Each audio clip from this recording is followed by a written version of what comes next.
Ladies and gentlemen, boys and girls, I have a deck that doesn't suck. This deck is so fun! First of all, happy Friday. It is Friday, my dudes, and oh my god, I have had a restful week. Yesterday, I didn't do anything. I didn't think ambitious thoughts. I didn't try. I didn't push it. I even canceled some work because, by God, I have not been this burnt out in ages and ages and ages. And I know that I have this huge error in life, just bad programming, really, where I start to feel rested, and then I feel ambitious again, and then I start to do stuff. That's a terrible idea. That's terrible. I really properly need some rest. I really properly need some rest. And I could tell this because I was talking about this on Wednesday, that at the Mythic Championship 7, where honestly, I did a very good job with a lot of my hosting responsibilities. Cool, calm, and collected went on the camera, but for whatever reason, right before I was going on, man, I just felt so strung out.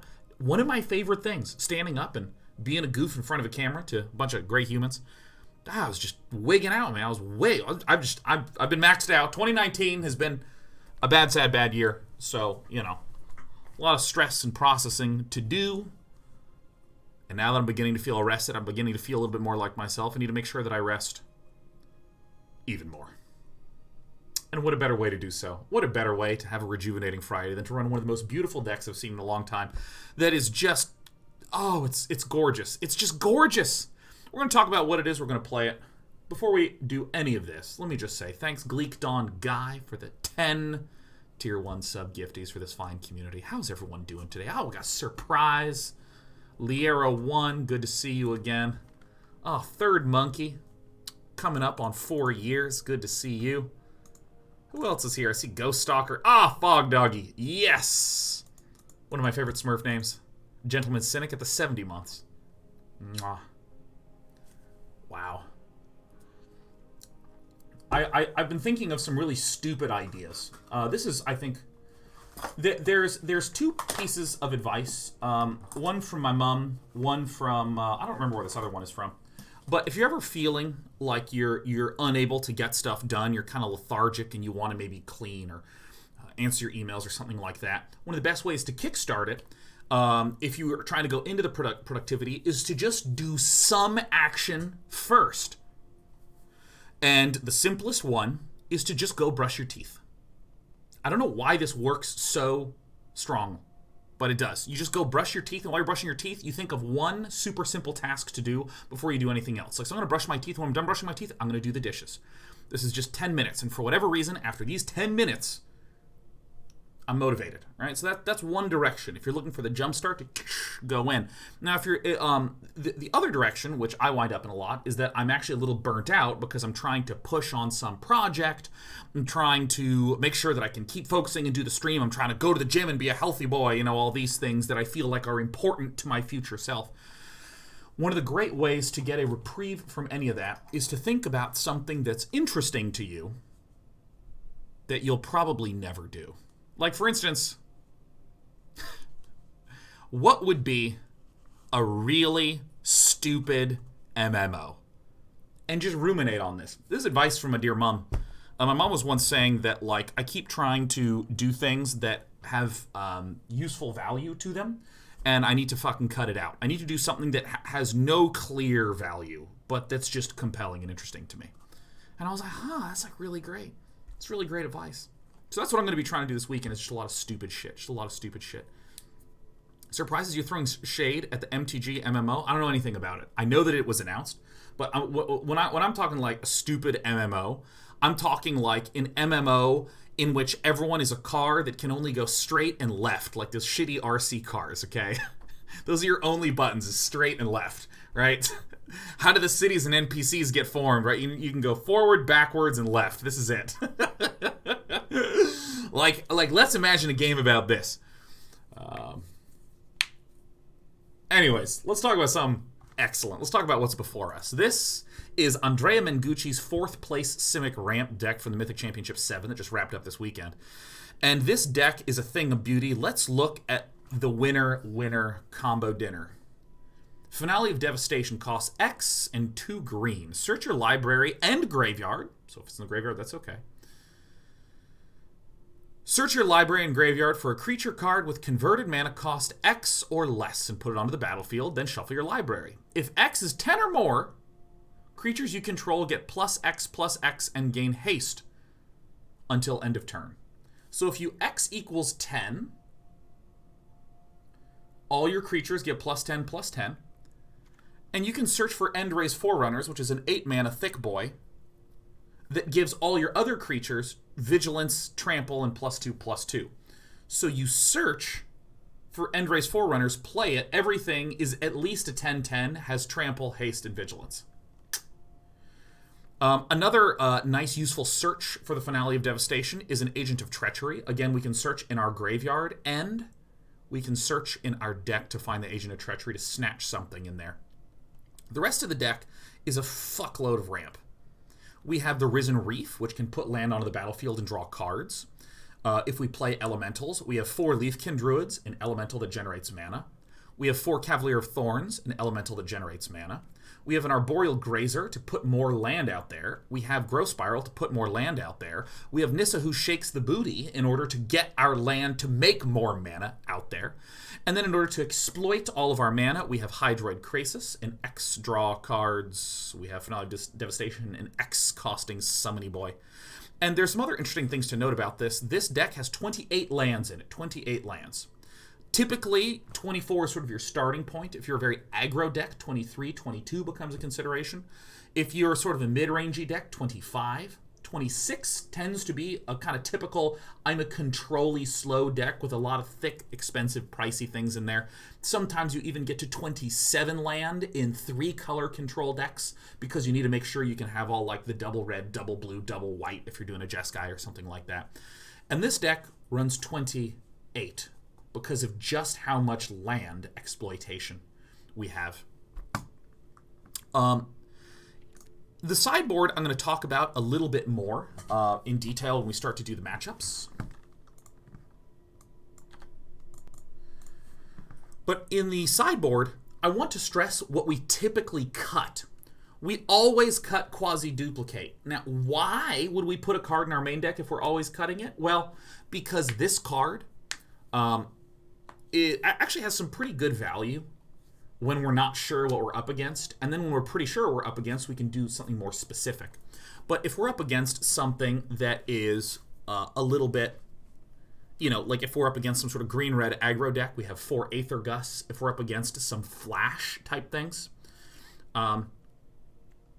we have Negates and Mystic Disputes to deal with these things. We have Return to Nature to help us deal with some of the things like the Great Henge, Trail of Crumbs, these really obnoxious, strong artifacts and enchantments. We also have Lovestruck Beast for the aggro matchups and Shifting Ceratops out for the flashy, dashy boys. This deck, generally speaking, struggles against aggro. Generally struggles against aggro, but there's just incidentally not terrifically much. I lost my train of thought. Let me just start it over again. This generally struggles against aggro due to the fact that if you look at our early game, like this Finale of Devastation is going to be played later. This Hydroid Krasis is going to be played later. This Quasiduplicate is generally going to be played a little later. At the start of the game, we pretty much just have our rampers. Risen Reef, to be an effective card, needs to stick for a good bit of time. And if we're up against an aggro deck, it's a 1-1. It's going to die quite a lot. So this deck is really emerged as a result of there not being as much aggressive shits in the universe today.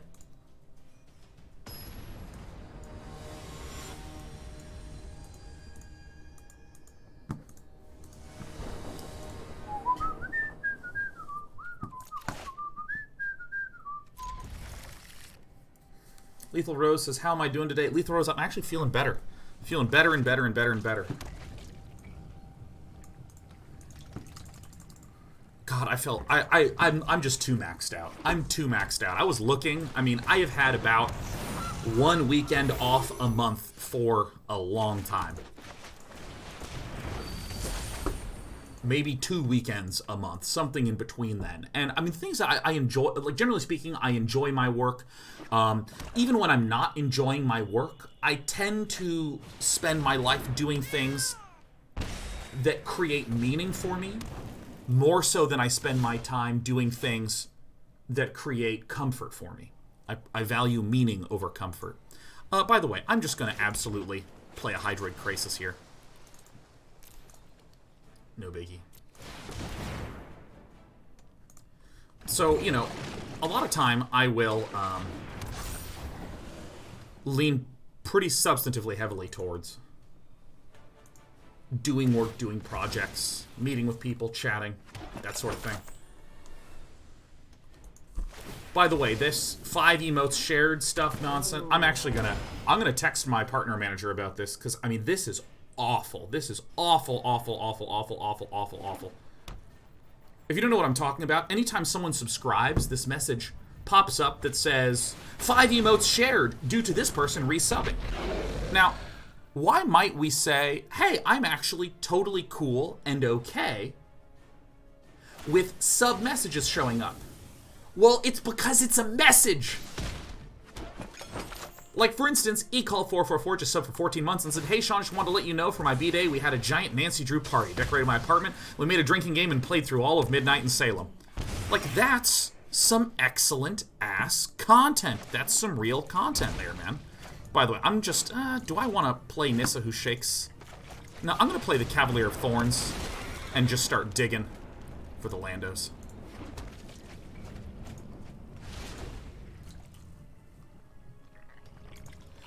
But the thing is that, like, okay, so eCall444 just posted a message that's interesting and cool. A Nancy Drew drinking game for Midnight in Salem? That's amazing.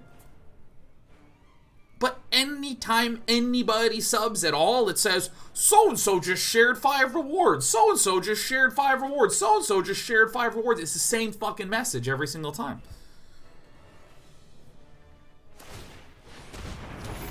Hey, is there any way to disable the... let's see. Sub shared rewards to 5 others spam in chat? It's really obnoxious LMAO. Alright. Okay, so what is our general... Let me just take a moment. Let me pause. Let me breathe. What is it that is even going on right now? What even is? This is this base, this black and green deck, splashing red for the Mayhem Devil. What is it trying to do? Well, it's basically trying to do the Witch's Oven Cauldron Familiar combo, which is the oven, you can sack a creature to make a food, and then Cauldron Familiar, you can sack a food to return Cauldron Familiar from your graveyard to the battlefield. Dish, dish, dish, dish, dish, dish, right? You just sack and replay it, sack and replay. And when it enters, it just deals 1 damage again and again and again and again. Let me count something really fast. So we do this, this, and this, and then we play this. In this land, we are all connected. Rise, my elemental friend. And one of the nice things about this combo is that if you block with a Cauldron Familiar, often you can just sack it in response. And upon sacking it in response, your Cavalier of Thorns won't deal any damage in there. And so this deck hopes to deal a ton of incidental damage with Mayhem Devils and Cauldron Familiars to, like, spike through and clear the board. We actually have a pretty dominating matchup here.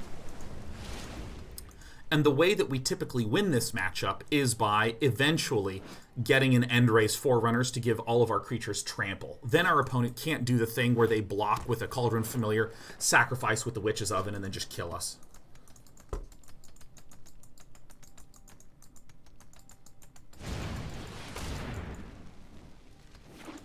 Okay, so this is Piotr Gorgovsky's list. This is the first placed Jund sacrifice list that won Mythic Championship 7. And part of the way that, again, the base of this deck is the Cauldron Familiar, Mayhem Devil, Witch's Oven combo, and then there's another one, Trail of Crumbs, to draw a lot. This deck also runs several Casualties of War. And that makes it extremely potent at dealing with a wide variety of other decks. The ramp of choice in Wolgowski's deck is the Beanstalk Giant to actually hard place a land onto the battlefield. If you want to put something like a Paradise Druid out, the risk of a Paradise Druid is that it can be tapped for mana, and then the opponent can just ping it for 1 with a Mayhem Devil, ping it for 2 with a Bone Crusher Giant, Shock, something like this.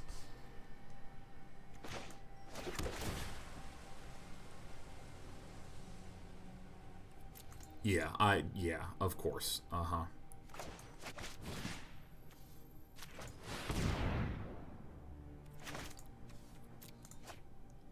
I feel like I have an advantage here.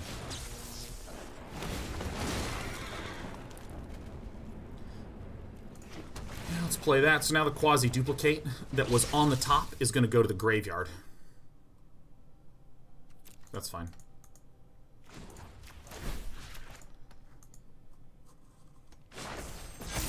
Which is why I left it there instead of scrying it to the bottom. So we're just going to smash in for like 1 billion damage.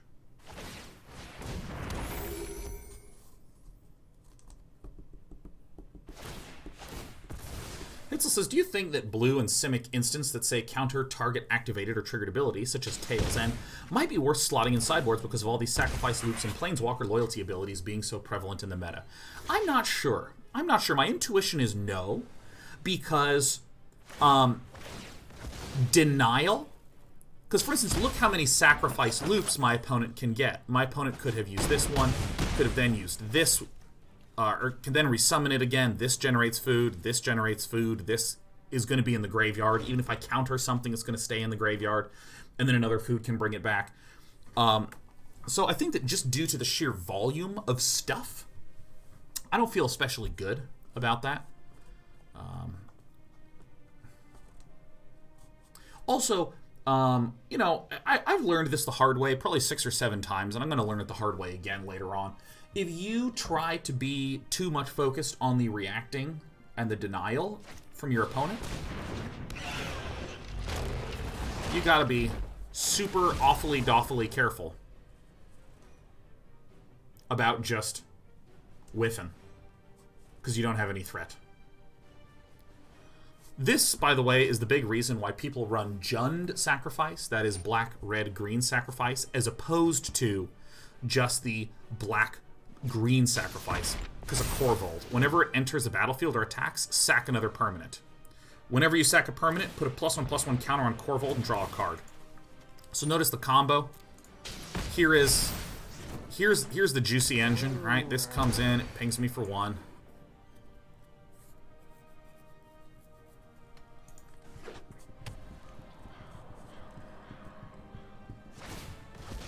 This sacks, which makes this bigger.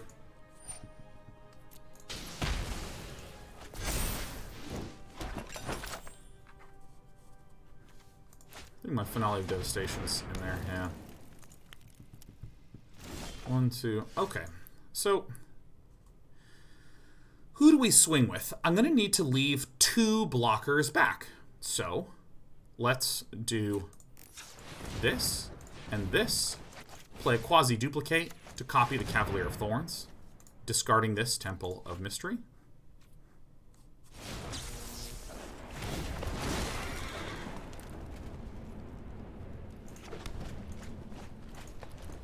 So let's see. Our opponent is going to have 1, 2, 3, 4 blockers. And I will have 1, 2, 3, 4 Cavalier of Thorns and 2 islands. Okay. So here's the line that I am sort of compelled to take. Behold, nature's true power. We're going to have to do like this, I believe. This minimizes the probability of us losing to a single swing back from Korvold, the Fey Cursed King, because we have a reach. We have a reach.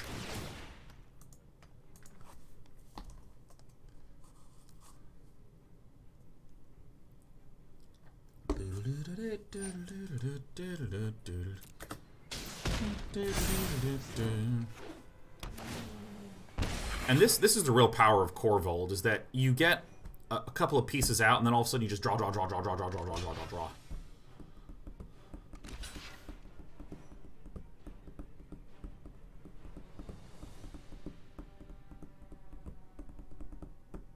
2, 4, 6, 8 land is out right now.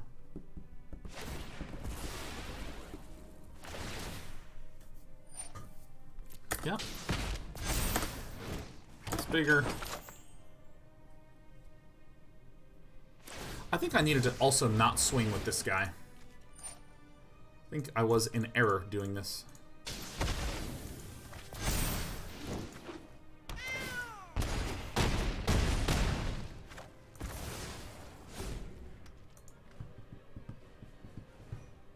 See, even though this is big and scary, we have 2 things with reach, so if my opponent has 1 removal card to kill this, we're okay.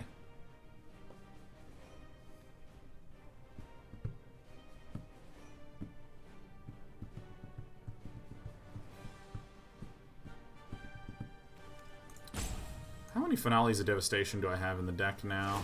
1. Alright, well, I mean, 1 in 21 seems like good odds for your pal Sean.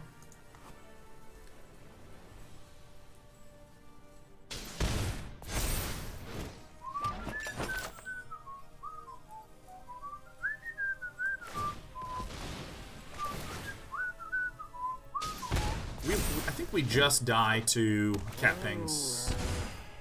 I think I need to get precisely a Finale of Devastation off the top. Maybe we live an additional turn if I can get a Hydroid Krasis, maybe. But even then, I mean, this is a lot of damage. Meow. I mean, my opponent could go like oven, cat.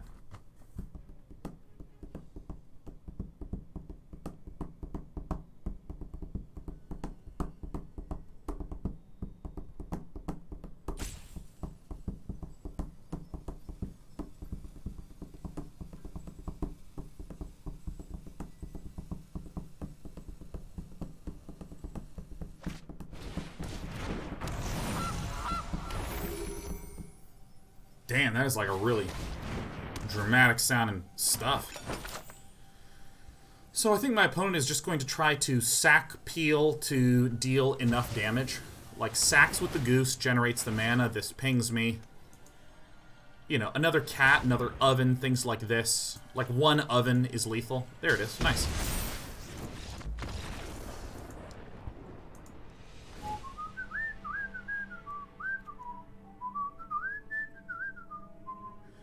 Okay. So Risen Reefs are not as strong in this matchup, given that the Mayhem Devils ping them out. Quasiduplicate and Arboreal Grazers are going to go, because our opponent is not especially aggressive. Aether Gusts are incredible, and I think the Return to Nature is also going to be very good here. I'll probably run just like a pair of Risen Reefs, something like this.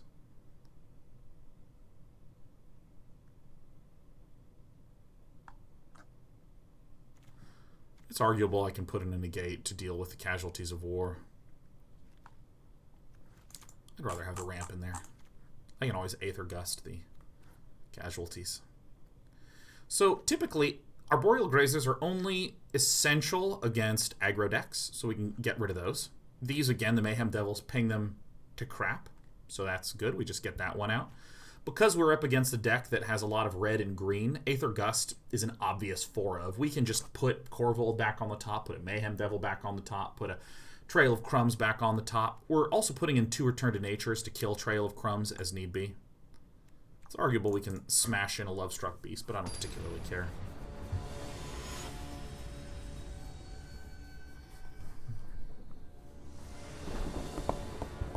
Do I still play Hearthstone? I have not played Hearthstone in about 1 year's time.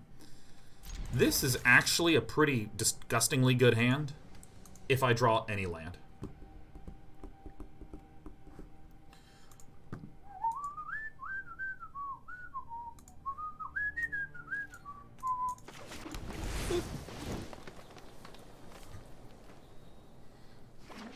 So you didn't have Trying Battlegrounds? Haven't played it. Kibler was showing it to me at Mythic. at the Mythic Championship. It actually looks pretty interesting, pretty compelling.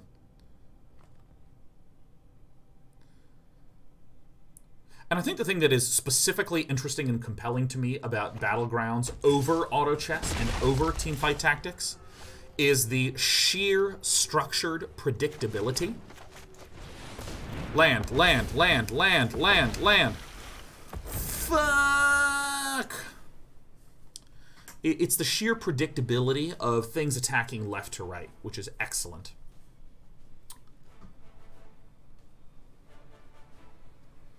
Because, I mean, it doesn't matter how much human beings talk about, oh, I hate the randomness. Like, obviously, I'm a StarCraft player at heart. That's, like, what lives deep inside my little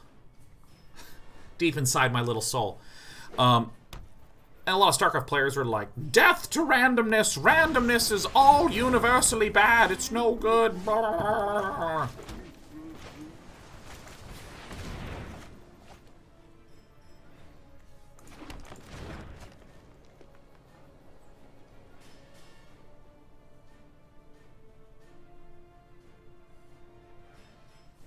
How do I do this one? I think I just do this now.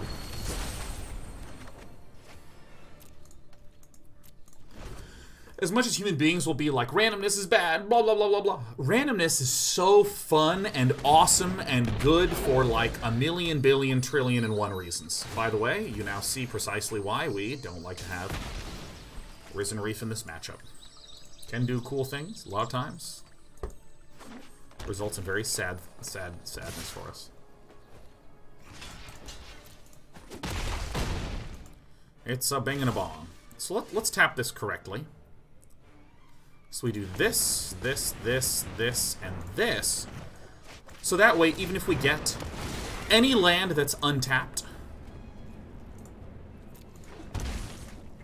will net us the ability to cast our Aether Gust.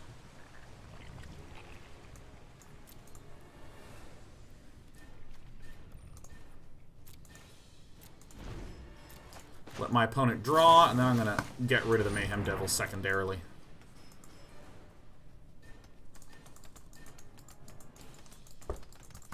Randomness is amazing. Randomness is so good. But the question is, what is the randomness that the player can control, and what is the randomness that the player can't control? I like in Battlegrounds that the attacks happen left to right, because it's very, very clear the thing that I have control over. As much as I've watched... You got it?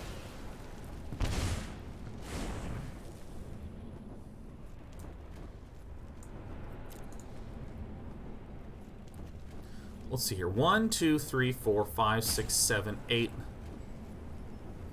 So if this has x equal 4, then I can return that immediately. Okay. I think I will put the Aether Gust on top. Let's take that action. As much as I've watched Teamfight Tactics and Auto Chess, I mean, I really don't have a good grasp on like where things move and how, and I guarantee you there's some clear principles and rules of thumb and understandings that people will have in this sort of thing.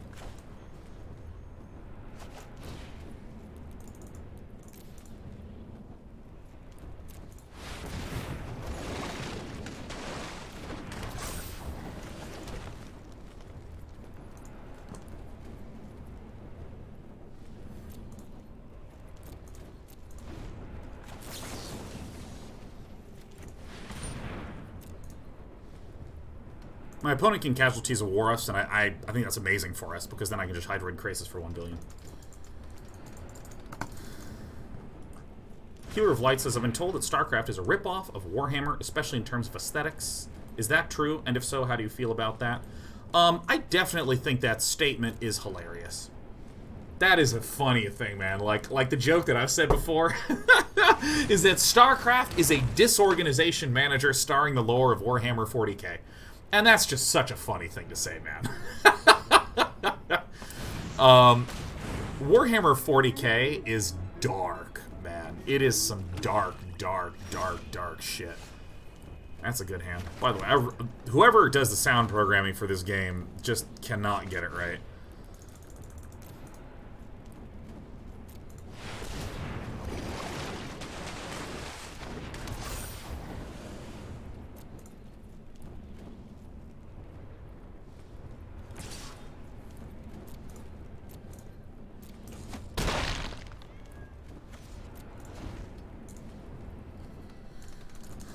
The thing is that, like, I would say that if you look at StarCraft, it has a lot of nods to a lot of traditional sci-fi tropes. Zerg, aliens, Tyranids, you know, like the whole idea of the bug hive. I mean, this has been in stuff for ages. I don't know what my opponent is going to try to do here, but...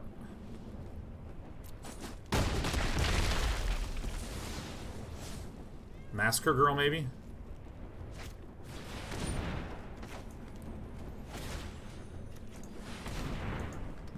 Fuck out of here.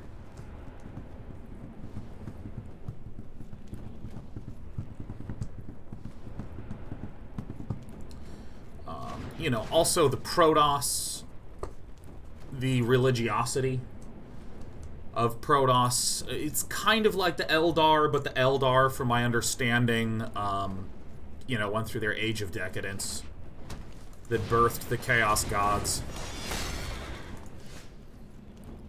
That is the most annoyingly... Okay, let's see here. So this is...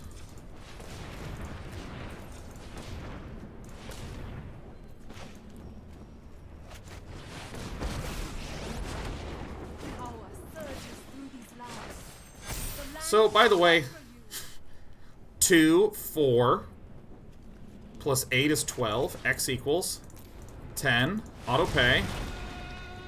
Let's go hunt for End-Raze Forerunners. Everything gets plus 10, plus 10.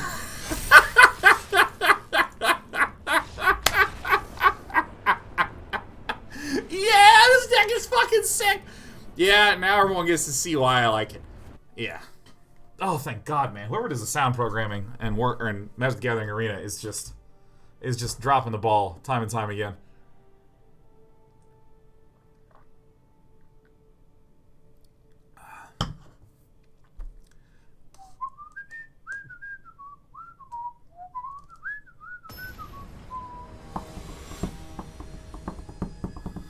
Yeah, so, I mean, and then Terran. Terran in StarCraft is pretty different from Space Marines in 40k, in my opinion. The Terran are very Western-inspired. They're the scrappy people, just working out in the asteroid belts like it's the Old West. Whereas the Imperium of Man is just the extreme religiosity aspect that you maybe would see in a Protoss is in the Space Marines there.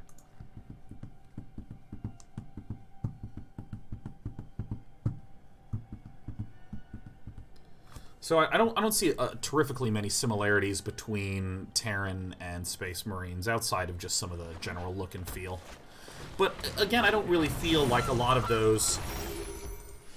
the imagery and the stuff that you see in StarCraft is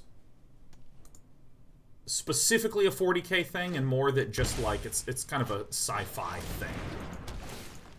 Well, that's just a big pain in everyone's butt.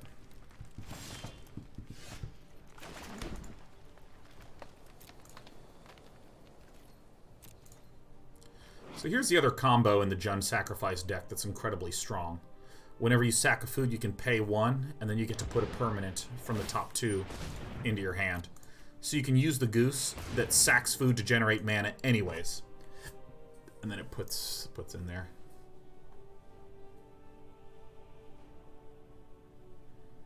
But I mean, I think it's pretty common for people to look at the thing that's new and try to fit it in a neat box of a thing that they know. And the example that I always love to point to is that when MOBAs were beginning to become a thing. Mayhem Devils going back to the top, my friends. When MOBAs were starting to become a thing, no one really knew how to describe them. I believe even Riot created the name MOBA just to make it seem like, just to create a genre name for it, so people would stop calling it a Dota clone. But like when MOBAs came out, people said it's an RTS where you only control one thing. People said that it's a Diablo-like game where your character resets after the 45 minutes. There were a lot of weird ways in which that was described. Yikes. Anti-yikes.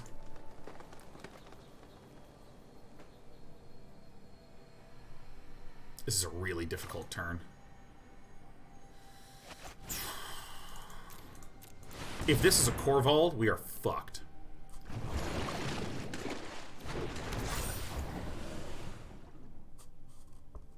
Sure glad I did this in this order.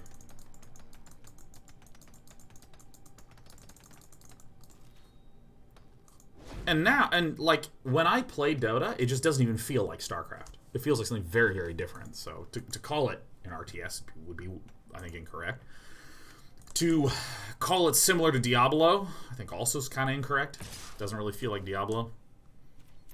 No blocks.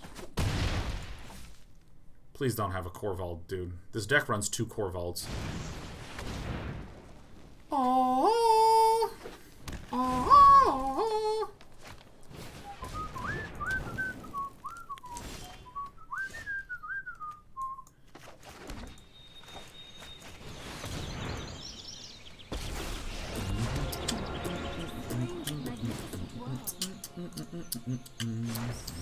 Harness the elements.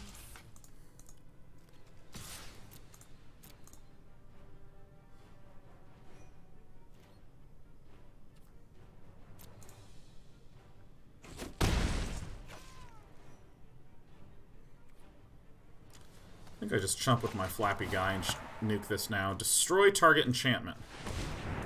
Get out of here. Yellow Alien Baby says, yay, Day 9's back playing Magic. Yes, finally, finally. I gotta get my pillow. My butt is tired.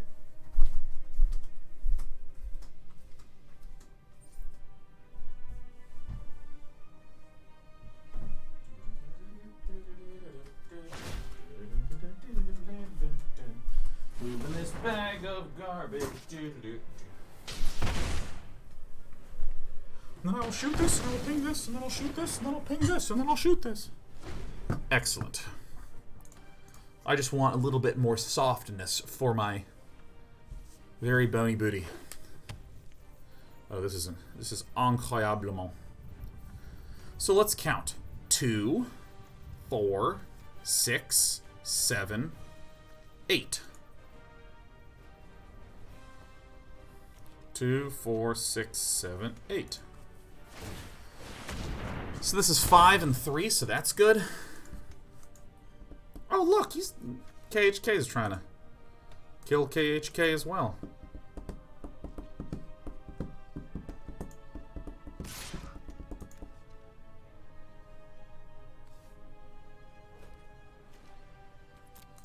Yeah, that's totally fine.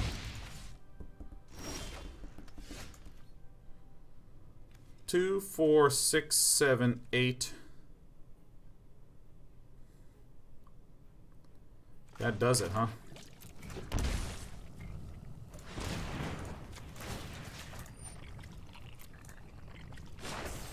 Be wary of the ground you walk on. 2, 4, 6, 8, 10, 11, 12.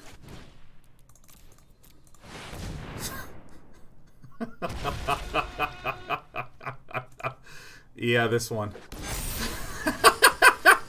Okay, here we go. Alright, here comes Speed Racer. Yeah! This deck is fucking tight. Oh, shit.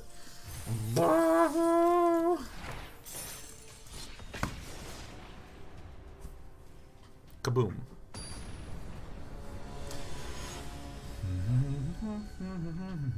Fan of Ares says, I can't believe I can't believe this deck is good. I played a similar, which was admittedly bad, and it blows my mind how good this version is.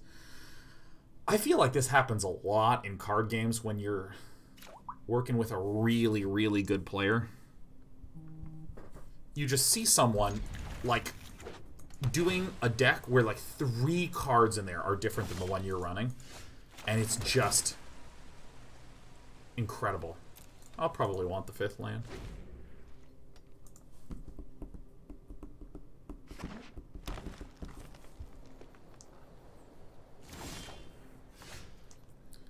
Alright. I'll generally want to lean more towards the forests. We see Simic. Really, this deck is pretty popular. The one that I'm rocking out right now.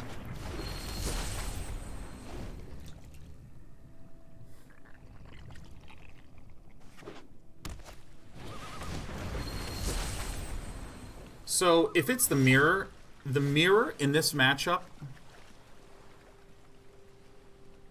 is incredibly stupid. It's basically whoever gets the Finale of Devastation down first. I think I actually Finale of Devastation for 2 to get another Leafkin out.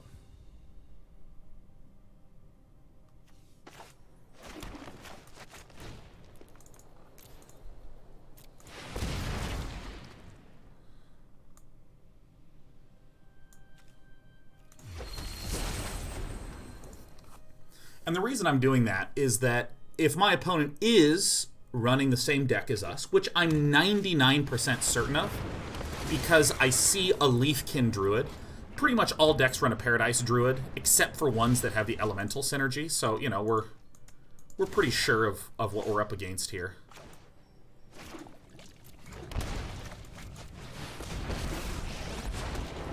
Together we will prevail. Behold, nature's true power. Whoever gets the Finale of Devastation off first wins, and there's just not a lot of interaction. There's no Aether Gust in the main board. This guy's going to attack. We just let it resolve because there's just no risk of taking 1 damage anywhere else. And then when we summon the additional land, we're going to have 2, 4, 6, 8, 10, 12, and then we win. Okay.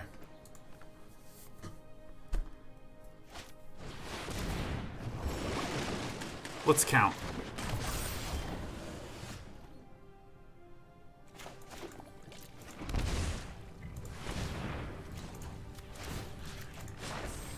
The land fights for us. 8, 10, 12.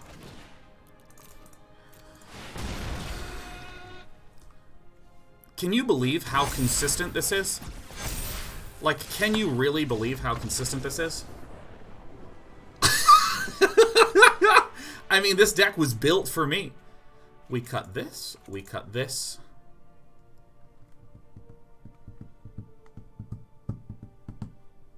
And then we definitely run the Aether Gusts.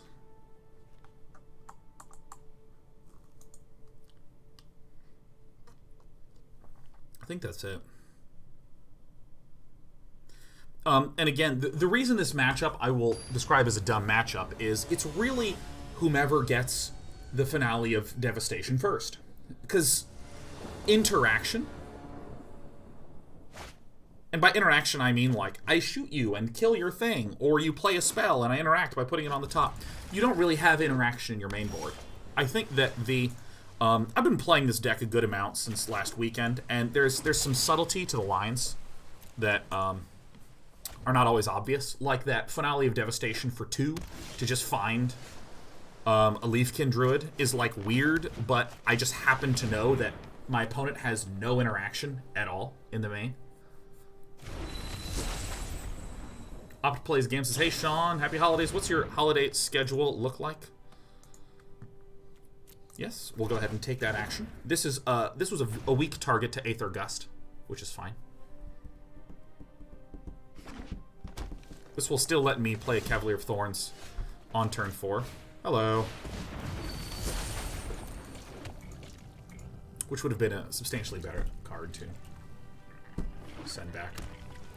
My vacation schedule is my last day is the 20th, and then I come back on the 6th, so I have a solid 2 weeks just doing my Home Alone thing. I'm not traveling, I'm sitting here. I am so...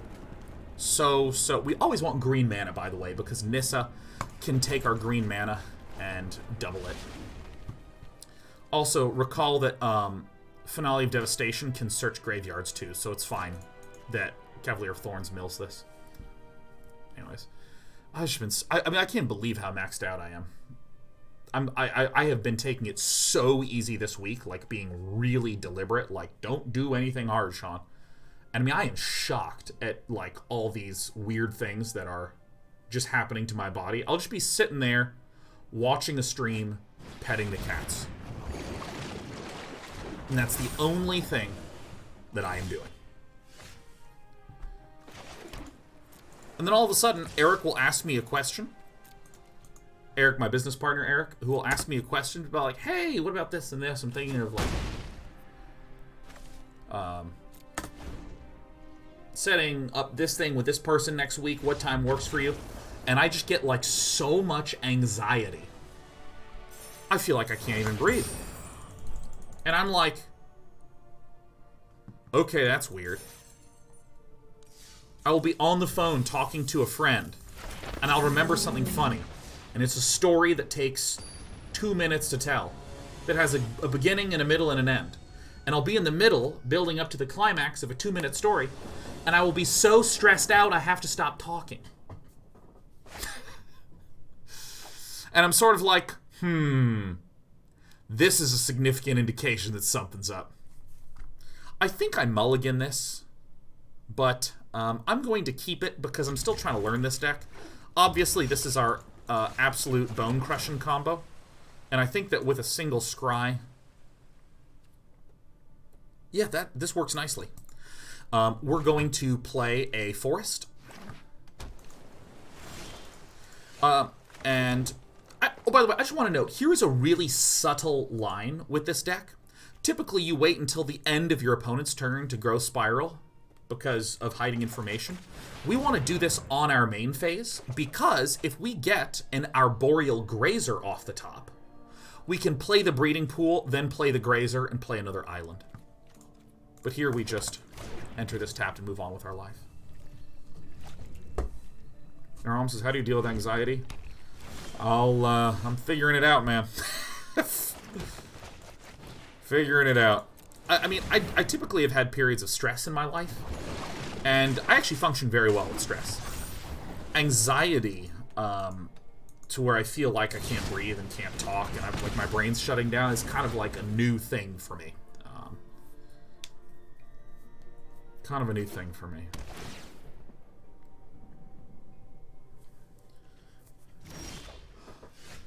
Let's see here. So, by the way, this is the Is It Flash deck. This is the deck that William Jensen was running, that Shahar Shenhar was running. It runs a lot of these flash-type things, like Bone Crusher Giants with the Stomp, Brazen Borrowers that can flash in at the end of turn, a good amount of counters. The question is, which one would I prefer to get countered? I think it's going to be the Cavalier of Thorns.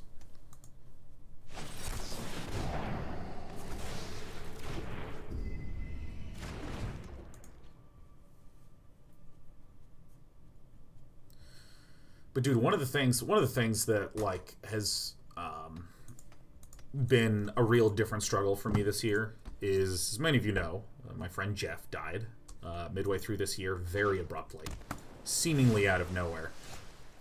And this situation sucks. I think I'm just going to Vantress at end of turn and just chill. And ever since that happened, it's like hard for me to turn off this thing in my head that's going, it's gonna happen to you too, it's gonna happen to you too. Like, anytime I feel any sort of like jump or sensation in my heart, I'm like, is that it? Is this the end? And I find it very, very difficult to calm down.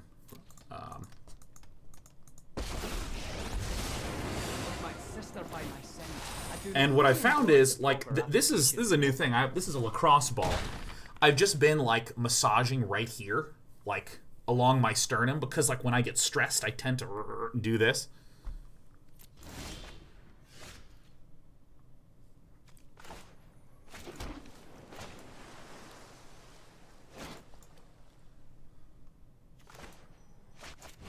I'm gonna just do this. This is probably an Ionize that's in here. Yep. And play Leafkin Druid. And I find that, like, a lot of the stuff that I was interpreting as something being physically wrong with my heart was just muscle tension. I went to a doctor a few times, actually, earlier this year. And I was like, yeah, and I just been having all this stuff, and I don't know if it's this or that or the other.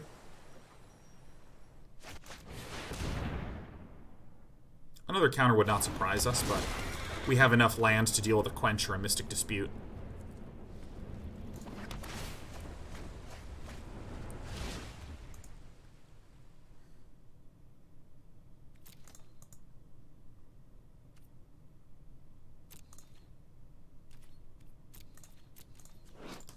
This is draw 4 cards. To any target, you fill number of cards in your hand. I'd like Finale of Devastation for 7. That'd be pretty cool.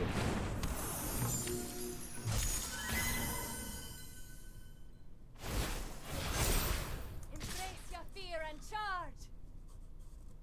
So this has First Strike and Trample. This is 1, 2, 3, 4, 5, 6. I'm gonna have to do this, which stinks a bit, but that's okay. Oh wait, I can block these guys. Oh shit, oh my god, what a whiff. What a complete whiff. Oh my god. I'm like busy talking about, and then my feelings, they felt like this, and then this happened.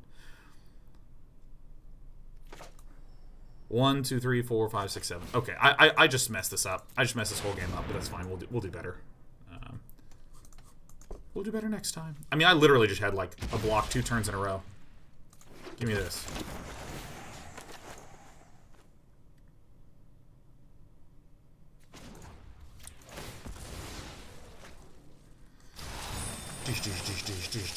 We like to finish each other's. Attack already. This is a spell, so I'll just get rid of the flyer.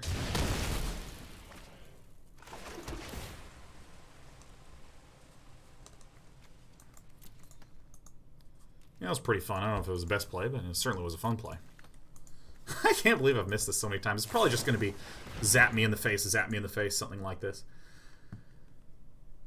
But yeah, no, I mean, like, I went to a doctor to just, like, find out something wrong with my heart. I even got an EKG, and they had to, like, shave my left breast.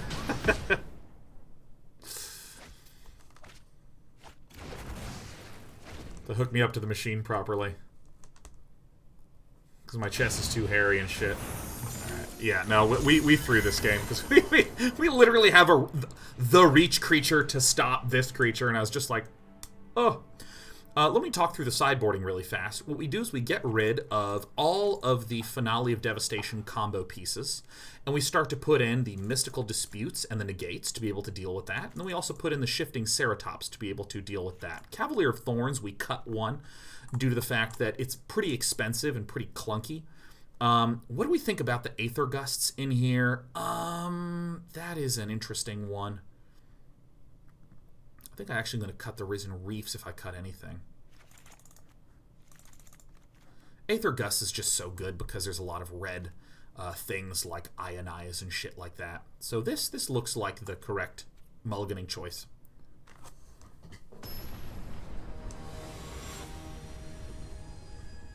But yeah, man, after Jeff's death, and I had a friend earlier in the year who almost died. Like, barely didn't. Which freaked me out a good bit. And then I went from that straight into Jeff. And so, I guess I'm mulligan this. Shit. I believe in myself. I can go the distance. Oh, whatever. We fed game 1, so Sin of Greed 15 deserves our ladder points. Never mind, I'm the best fucking player here. Eat shit, Sin of Greed.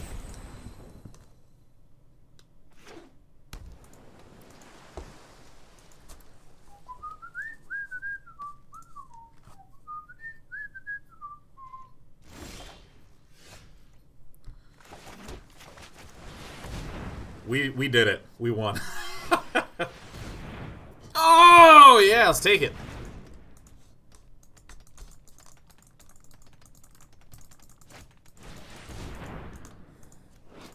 Disabling Nissa. Issa.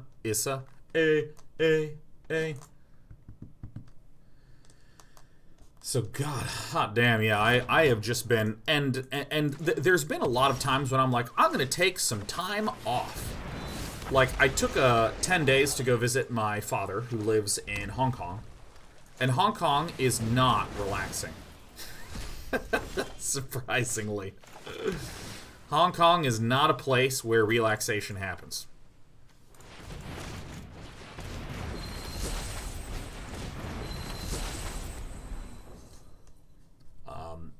And then the only other time I took off was to spend 5 days at a party where we all stayed up late to watch T.I. And that was fun, but that was not low-key. So it's just been like intensity, intensity, intensity, intensity, intensity, intensity, intensity. And I just like, I'm cracking, man. I am absolutely cracking. Well, that's good news. One of the big innovations that came out of people experimenting with the Is It Flash deck that, again, runs some cheap, quick, cute flash creatures, Brineborn Cutthroats, Brazen Borrowers. The deck also runs 4 Gadwicks to be able to just draw and refill.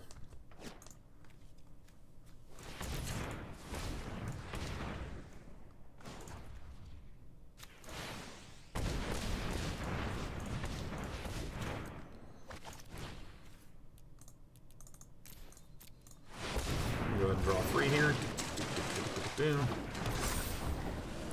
We might be able to win the game with just this.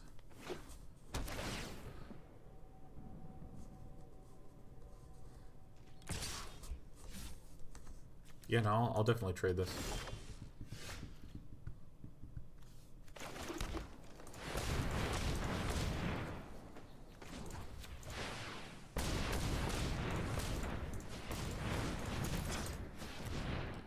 Three and 4 is 7. 7 and 6 is 15. 15 minus 2 is 13.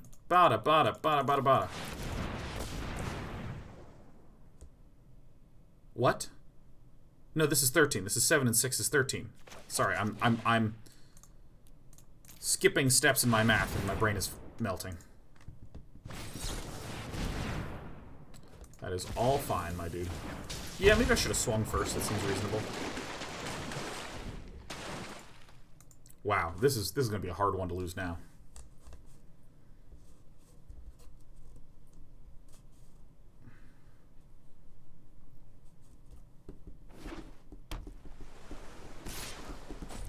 I mean, three damage a turn is not terrifically much. So we're going to swing first. Just get the damage in, so Gadwick can't tap it down. This is our thick beater here. I'm gonna go ahead and just get a good old Temple Mystery down. I don't need another Forest.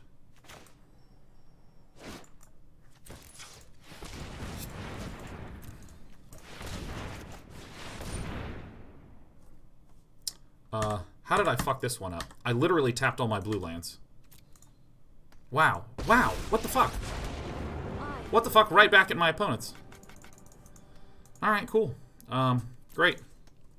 Well, now we've doubled up the mana, but I wanted to leave my blue open for the Mystic Dispute and the Growth Spiral, which is annoying.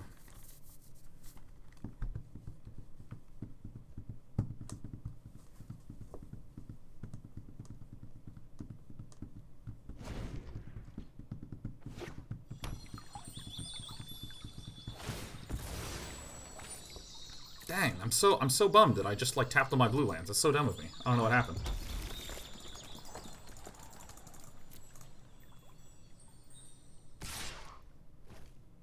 Yeah, you got it.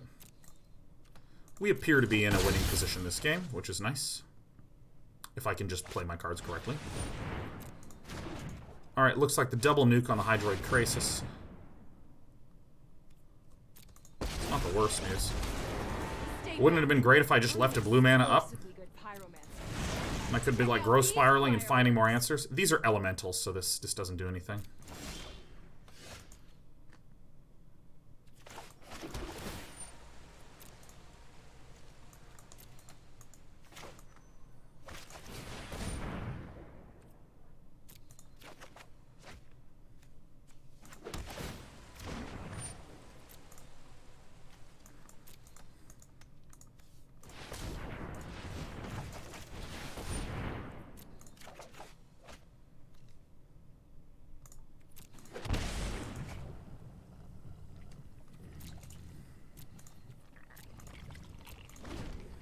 This is annoying, but not the worst.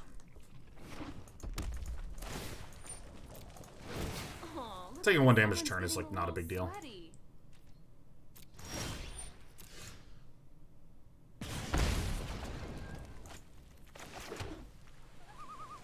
I'm just gonna do it now, man. Show me what I got. No, no.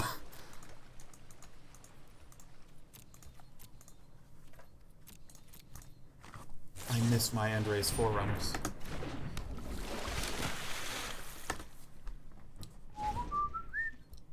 Lexicon Imperious with 1,000 bits. Thank you, Sir Lexicon. Is it just me? Or is it getting a little warm in here? Uh-oh. Things are heating up. Yeah, yeah. In response to getting set on fire. Show me what I got. How much is this? 7? Yeah, that's going to be really good for us.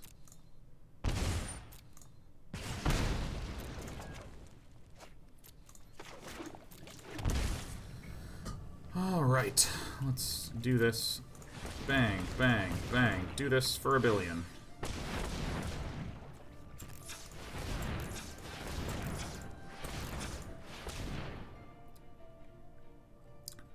Two and 5 and 6 is 11. Great. X equals 11. Auto pay.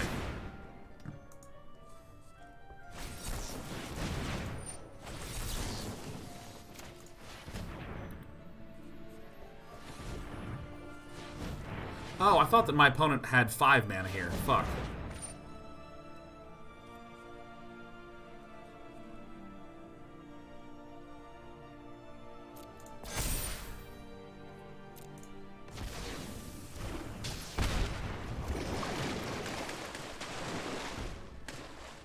Rats.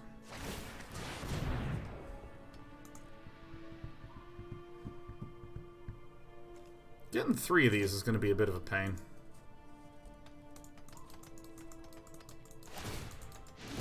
Oh, looks like someone's getting a little sweaty.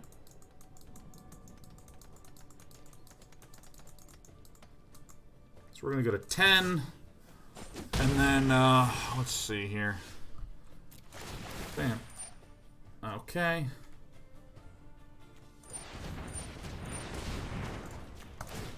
Show me what I got, huh? No and no.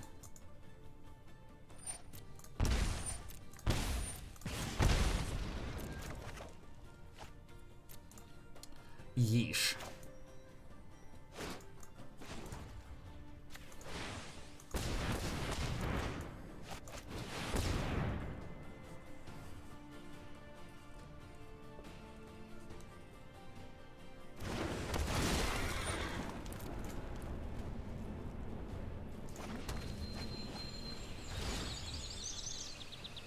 Oh, my Aether Gusts, no. This is going to be pretty close.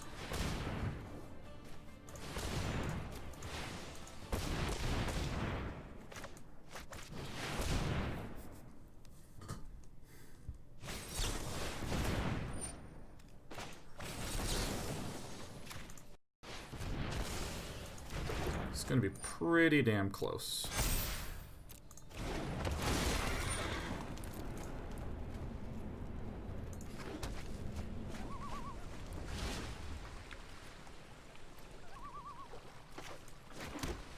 That one out. Pass. No, pass. Put a stop here, put a stop here. This is going to be really, really, really, really, really close. I mean, I'm not taking down this lady. I'm going to have 4 of these. This probably means that I'm going to need to go to 1 here.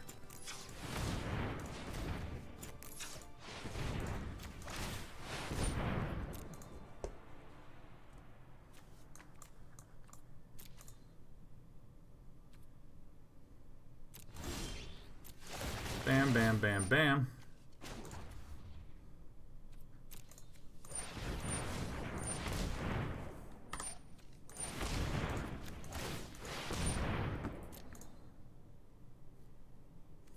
Thank God. There it is. Finally. Oh my God. Does this Aether Gust matter?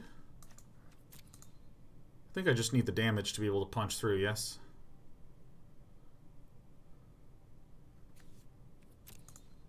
Yes.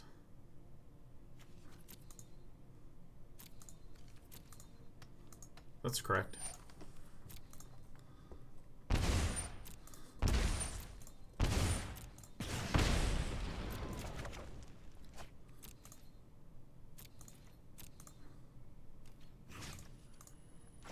Die.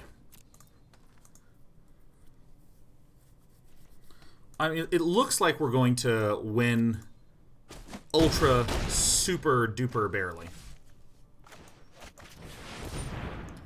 This is an extremely good card to have right now.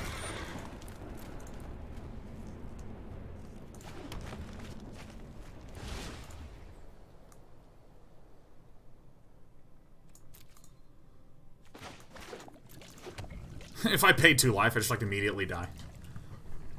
Was there a reason not to plus Nissa for the creatures? I literally cannot do it. So, direct damage. This disables us. So, the direct damage causes us to lose the game. But,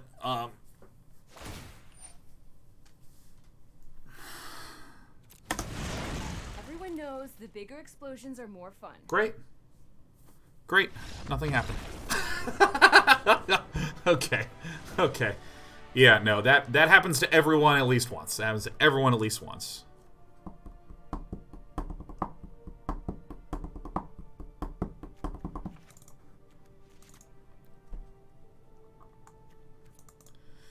I say that happens to everyone once because it's deal 3 damage to everything, unless it is an elemental. Unless it is an elemental.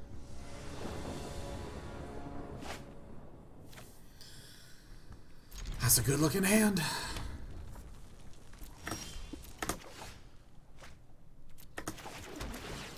Okie dokie. Ooh, you love to see it. You love to see it. First few turns of Mystic Dispute is a very, very nice card to have.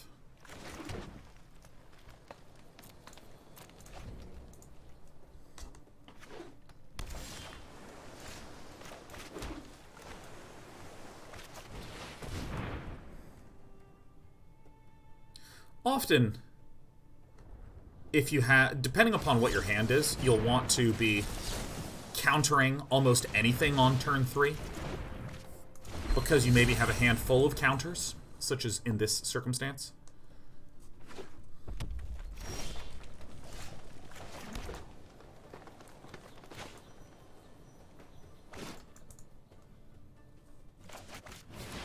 Go ahead and run out the dude that has protection from blue, can't be countered.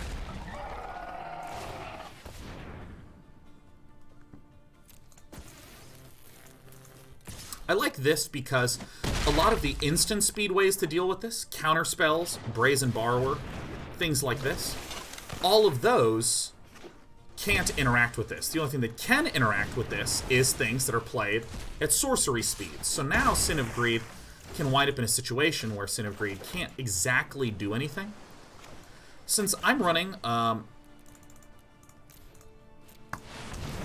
since I would like to get some more card advantage over Sin of Greed, I'm going to go ahead and play this Hydroid Krasis. An Ionize or a Sinister Sabotage or a Quench or a Mystic Dispute. Anything can proc this, but at the very least I'll be able to draw the cards and hopefully draw into another one of my Mystic Disputes. Something like this. Castle Garenbrig helps.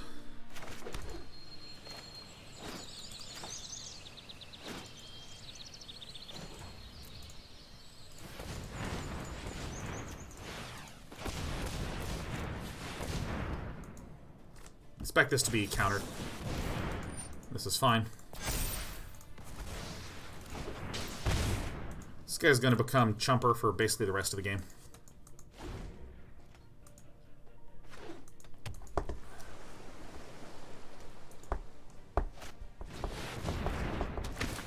Beautiful. This is our potential out here. Ow. Gadwick, when it refills, My opponent immediately is on the defensive.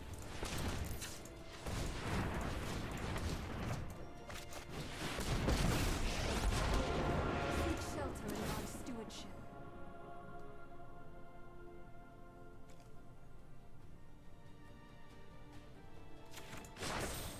Harness the elements.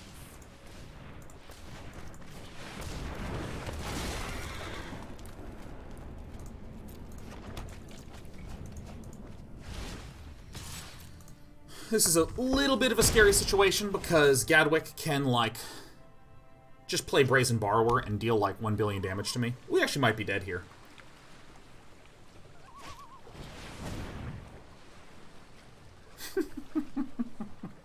I literally have a handful of Nissas.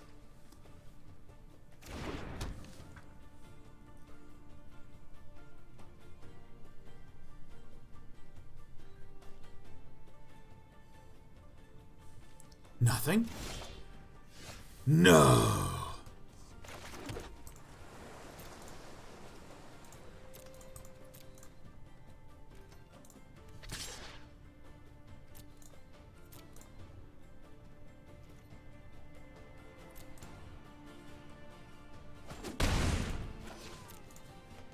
If I win, then this is incroyablement.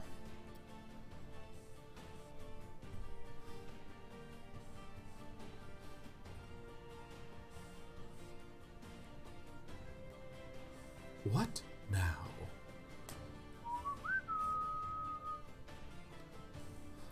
Like, that's game, yeah? Goodbye.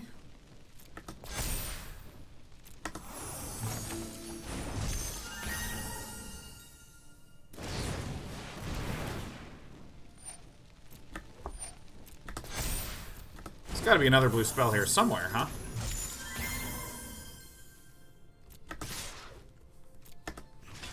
Didn't my opponent just miss the lethal? I mean, or my opponent just has lethal again anyways. And is just having some fun with us. Just toying with us.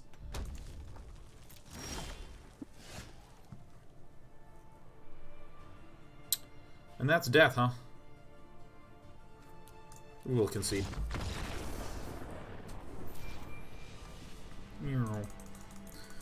And that's what happens when we just aren't paying attention in game 1. We literally could have just killed the Brazen Borrower twice, 2 turns. So, I mean, overall, I think we feel pretty comfortable in that matchup. We just, for any of you who didn't watch game 1, our opponent had 2 flyers hitting us, and for whatever reason, we just totally blanked out on the fact that, totally blanked out on the fact that our Cavalier has reach, so.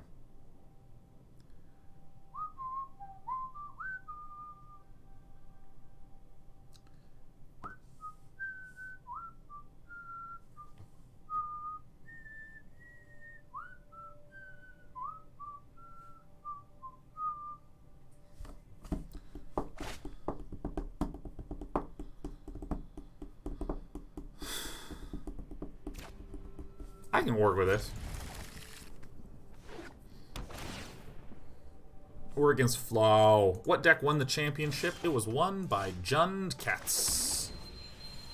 Jundcat. Second place was Simic Flash. Third place was Simic Flash. It's not exactly a Flash deck, though. It's like half Flash, half ramp big cards.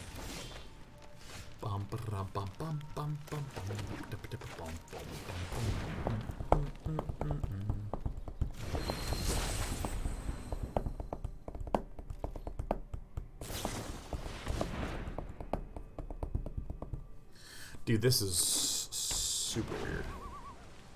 My opponent, I believe, is playing the Teamer Adventures variety.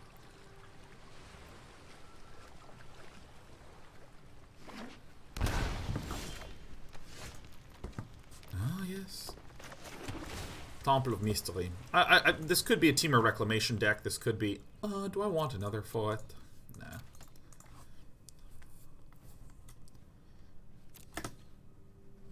I'm gonna go ahead and swing in. No, let's just pass the turn. Ever consider becoming a drummer? Nah. I'd rather just tap beats very well. That's from playing Beatmania 2DX. Alright, I got enough of these. Let's start swinging out with this lady. Frilled Mystic! Yeah! I have no clue what my opponent's deck is. It's some sort of teamer thing.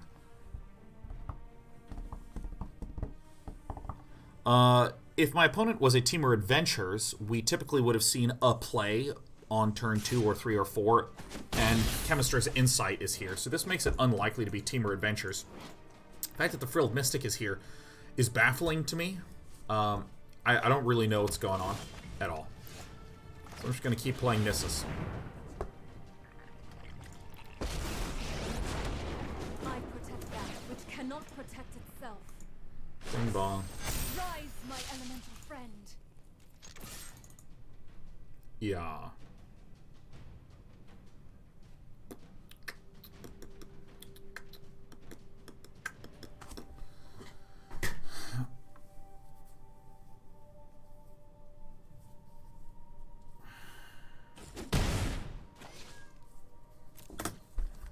A lot of the Teamer Flash decks I've seen don't run Chemist's Insight, though. I'm not really sure what we're up against, but we're just going to wait and see. I mean, our sideboarding plan is still pretty straightforward.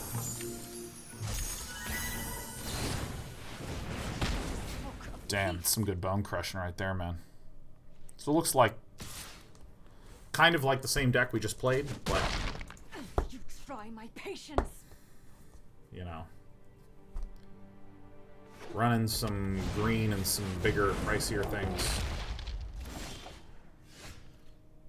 Why on earth would my opponent ever do this? Alright, a 1 and a 2. It's me, a Risen Reef. Hello.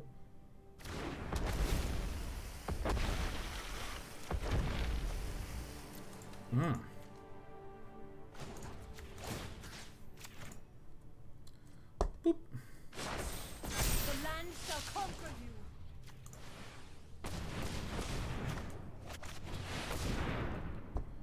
Do do do do do. Bang and a bong.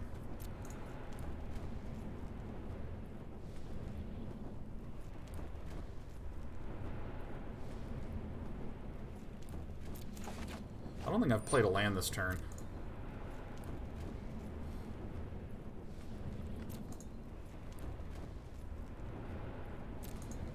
Kind of sucks. Whatever.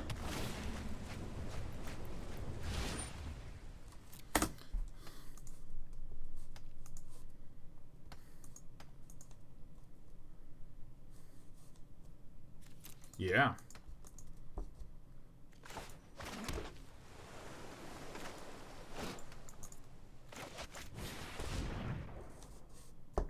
It's me. Hello.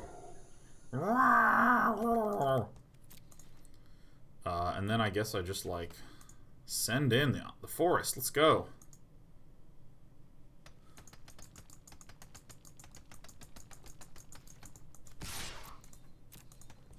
Here I am. Let us fight, etc. Sending them in.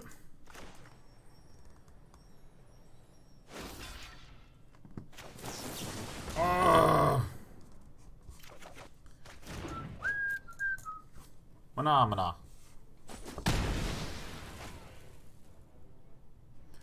I bet there's going to be a Chemist's Insight. Day9's always thinking. He always knows, man. He knows every single time. Hey, are you a good cat? Oh my god, you're actually the best cat. Yeah, let's get those tummies rubbed. Tummies ain't going to rub himself. Yep. Alright, we got tummy rub time. Oh my god, you have no idea. We are having some severe tummy rub wonderfulness. Woo! Explosion for 2. Jesus, you are so cute. I love you. I'm gonna, like, move the box over here so everyone can see how cute you are. Okay, what's the heck even going on here? Okay. Counting our mana, we have 2, 3, 4, 5, 6, 7, 8. So if I do this one, and this one, and this one, and this one, And then play Nissa. Hello! I will protect the virtue of 2, 4, 6, 7.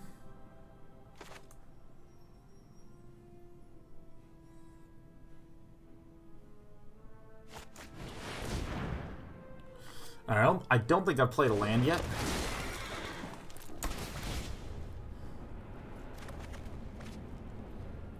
Okay, we can duplicate so many things.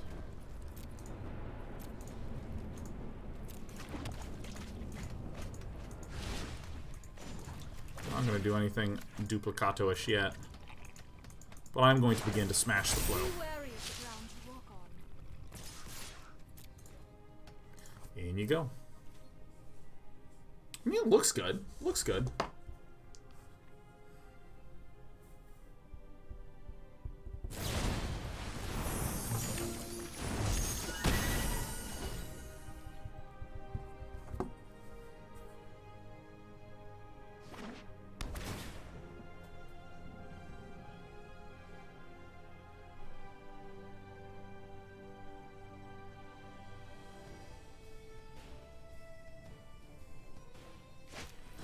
Oh my god, it sounds like we're going to be able to dis-sub all the so-and-so shared reward of this, that, and the other. Alright, so we really got to win this time.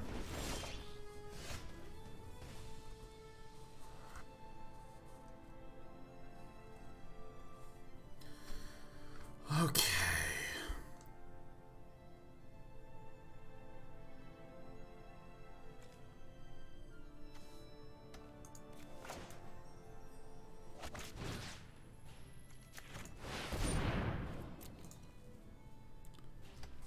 So I need to win this turn, so the only way to win is to go really, really, really, really wide. Yes?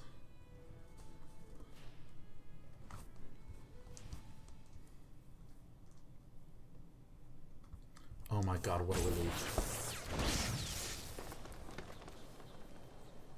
That's how that works?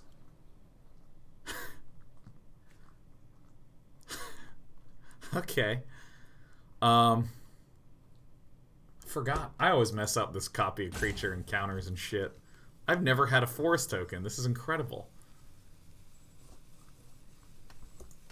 That's incredible. That's like spectacular. All right, 2, 4, 6, 8. Yeah, you know, I'm gonna.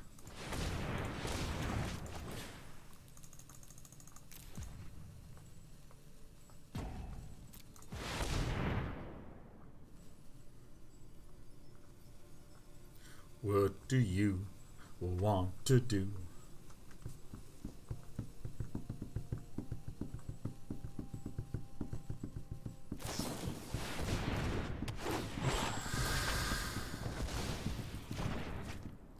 Well, isn't that sad?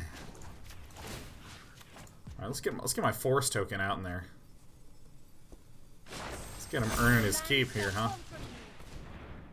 We could be more than likely dead, but, you know, what are you gonna do? Let's get that one out there. Let's get that one out there. Here I go.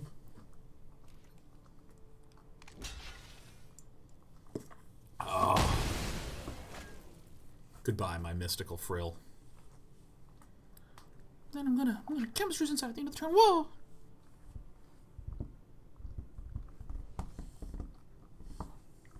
Entropy says, did it somehow lose its creature status when it came to the field with no +1/+1 counters on it? Yeah, I mess up the rules of copying, like, so much. But I think it's that whenever you copy a card, you get the original card. You get the original card. So if it had, like, +1/+1 counters on it, those counters are not part of the card. I don't know about keywords. Like, let's say there's a creature that has been gifted lifelink this turn, or has been gifted +2/+2 this turn. I think that does that come with the copy? I just can't remember it all.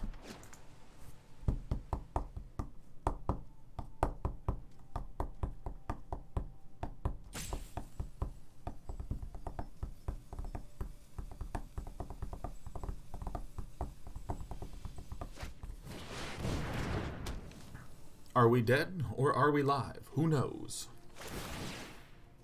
All status effects disappear on the copy. Okay, then that makes sense. It just copies the original card then.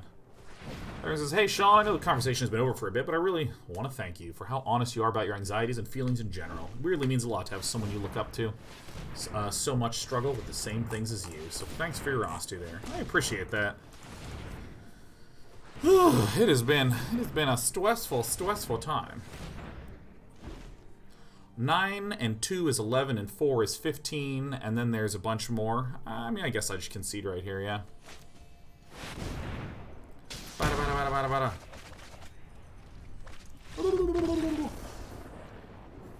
We made some errors with some copying some turns before, but I generally feel pretty strong with our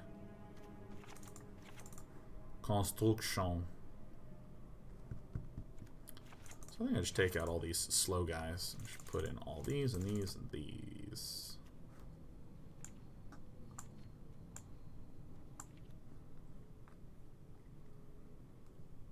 Seems good.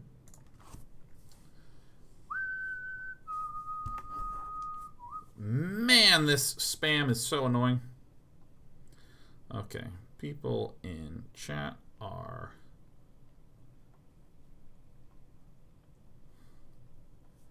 I just messaged my partner manager and she spoke to the team and they are implementing a button to turn it off.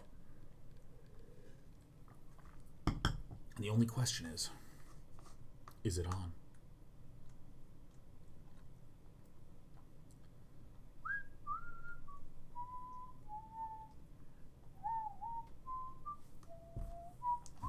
Hey, Vwam. Within the next 2 hours. Yeah, alright. Thanks, Sue. Sue's the best. Hey, thank you. Hey, Vwam, a happy Friday to you. Oh, what a draw.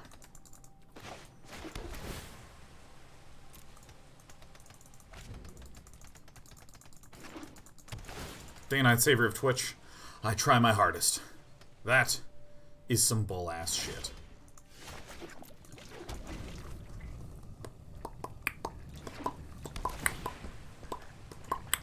So we could get Mystic Disputed here, which would stink some, but I got a backup Reef.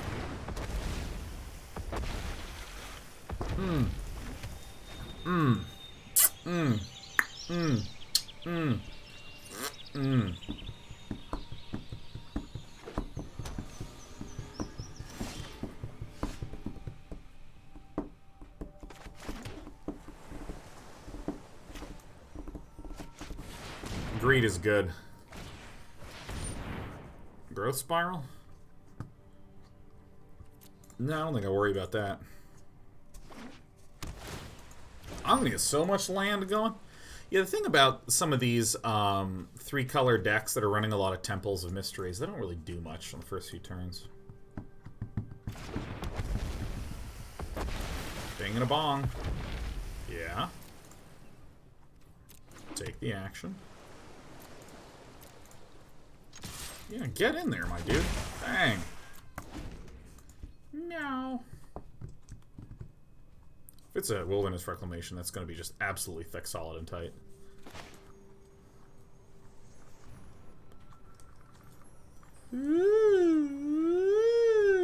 Vlem says, Day and I got a vinyl set of all Stardew Valley songs with custom art for my birthday, man. Fuck yeah. That is absolutely what I'm fucking talking about. If this guy Frilled Mystics is Growth Spiral, man, I'm gonna be a happy, handy, dandy man.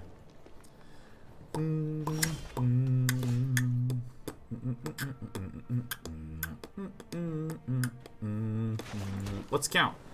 If we go 1 and a...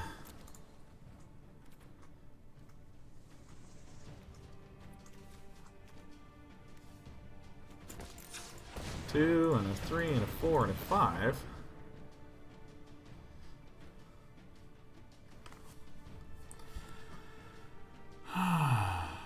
No, that doesn't work.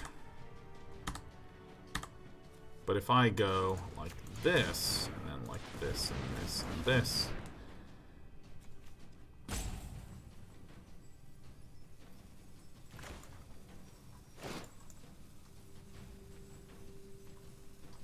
Still doesn't work, huh?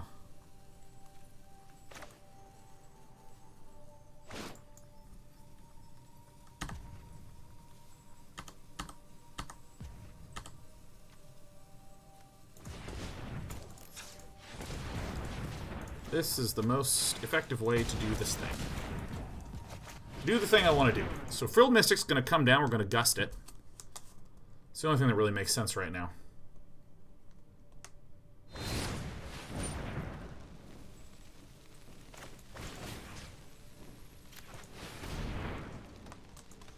Get that one out. Once we generate mana that untap pool for casting. I don't think it does. I don't think it does. I couldn't figure out how to make it work. Take a screenshot. Take a screenshot. Yeah. Yeah.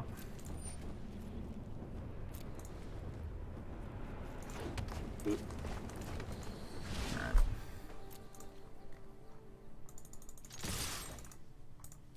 I couldn't see a way to do it. Couldn't see a way to do it. I was trying to get enough mana for the... Sure. Yeah! Nissa into Cavalier is what we're trying to do. Alright. Handy dandy. Instantly resubmit. We don't even give a damn.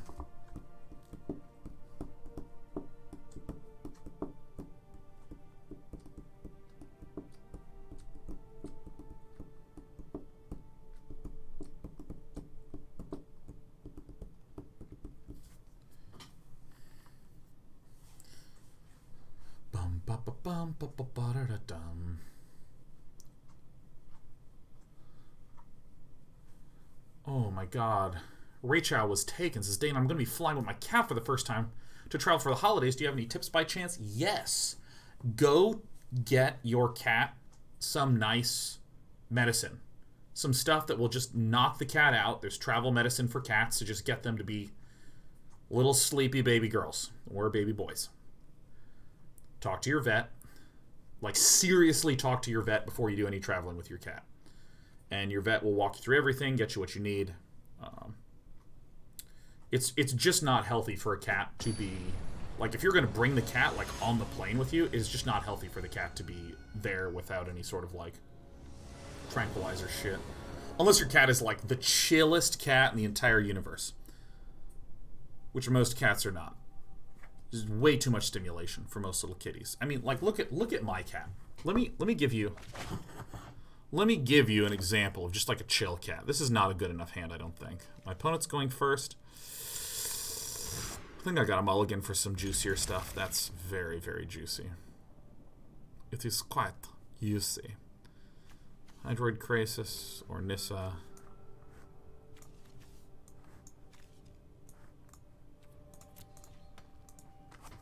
Hi, Sheriff. Yeah, you're a good cat. You know, Sheriff, I'm going to show you off. I'm going to show you off because I love you. Here we go. The box is moving.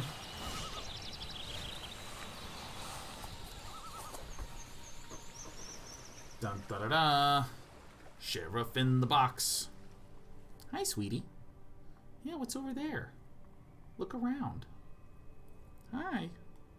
See, we're not moving very much. We're just kind of chilling in the box. That's my thumb. See, this is the little box cat that just kind of rests next to me throughout the day. She observes, she loafs. When she's a little cold, she tucks her little self in like that.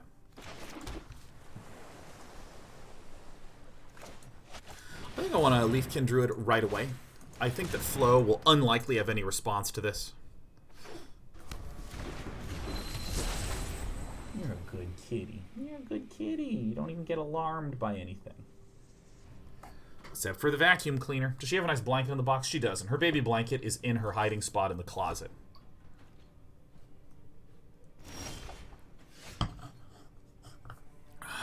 Okay.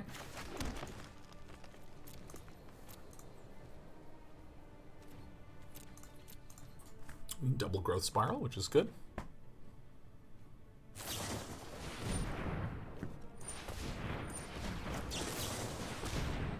Scorching Dragonfire on this is fine. I even think this is not particularly useful versus us. Castle Vant.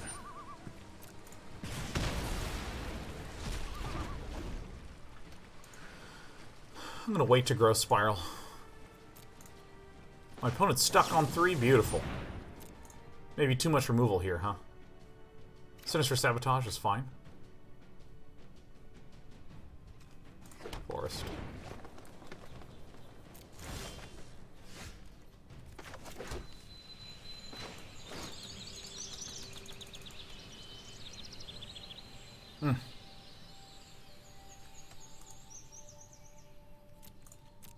I think we wait. I think we have to wait. My opponent's screwed on land, so that means my opponent has cards that are not land.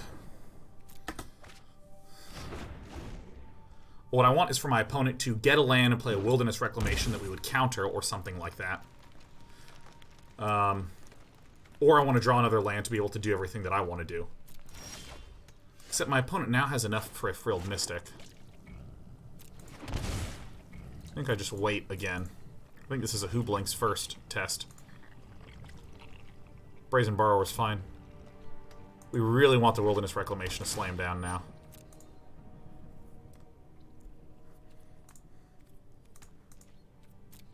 What I really need is like a Mystic Dispute or something.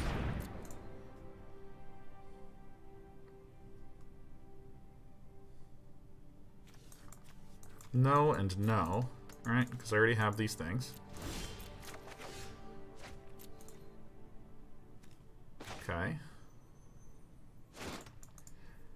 Ugh.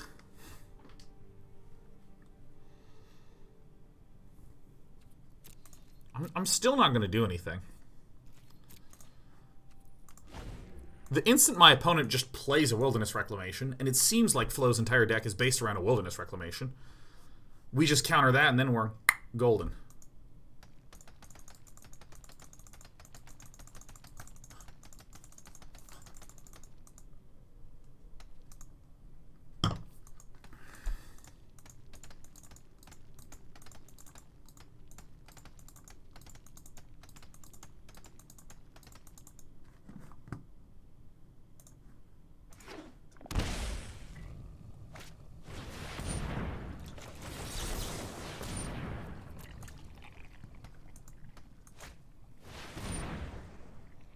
Cute.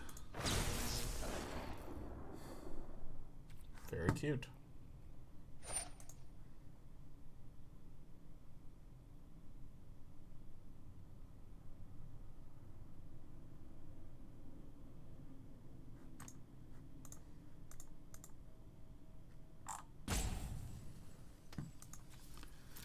I can't even parse what you sent me, Lethal Rose. This does not make any sense to me in the slightest. I have no clue what you fucking sent me, man. I can't parse this at all. What is this screenshot, man? Oh my god. Oh shit. Alright, well, this is good. Because now the Frilled Mystic that's been hanging out in the hand for a while will get cast on this Risen Reef.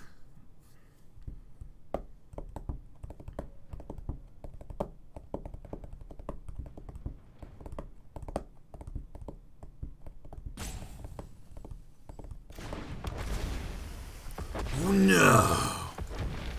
No! This is perfect.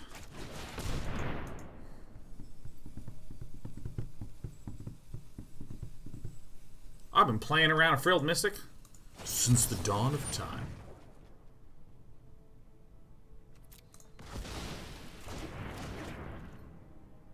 Absolutely.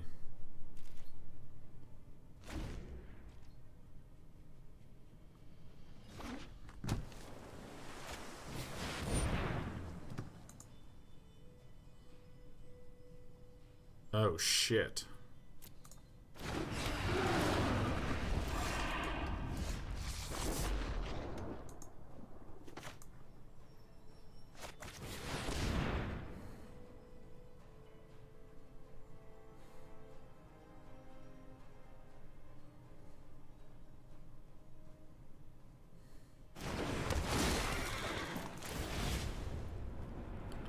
I don't really know what's going on here. Okay.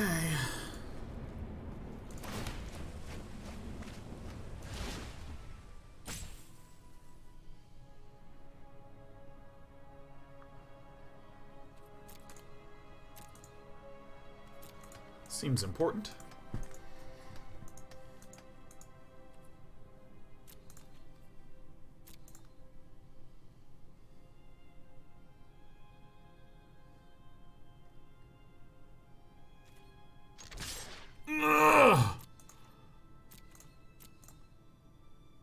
Okay, so Flow is like Temur Reclamation that's running like a lot of adventure-y shit, something like that. I don't know, something like this.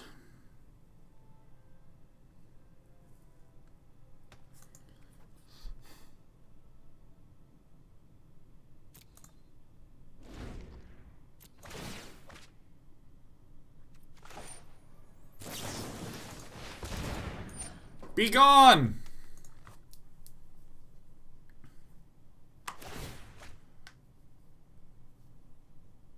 Ow.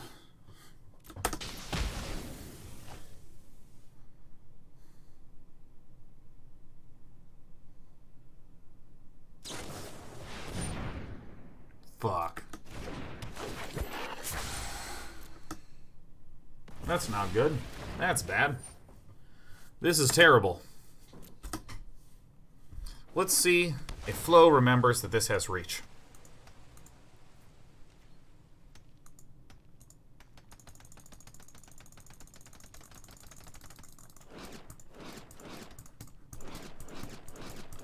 Perhaps I was too patient with our Reclamator.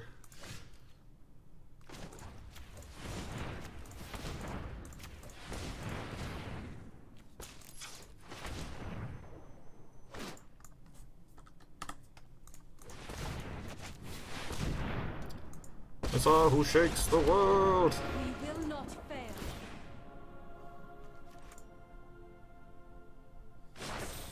The land fights for us. 1, 2, 3. 1, 2, 3. 1, 2, 3. Great.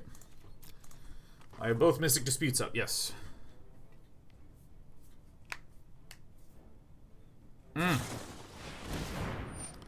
Scorching Dragonfire. This is fine.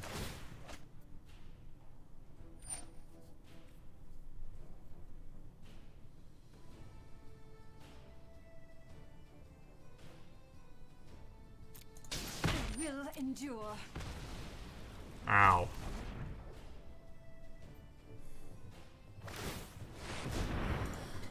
Alright.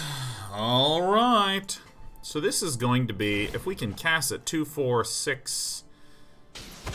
So it's just going to be some large amount of stuff. Bring it on.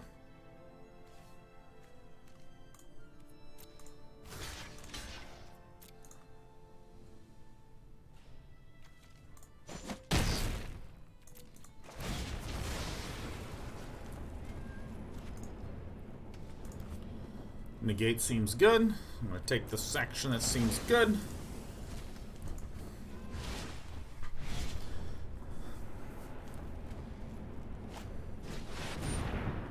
Obviously.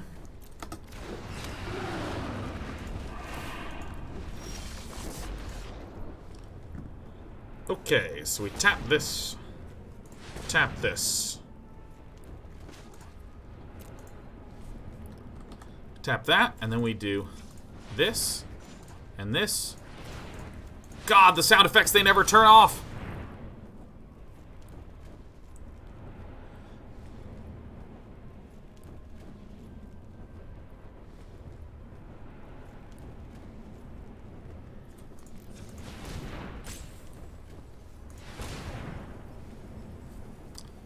No, I can't actually do this way.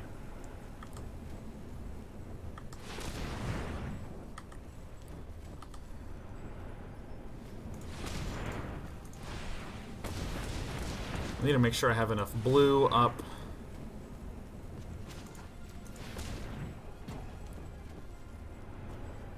Yeah, just take a timeout, man.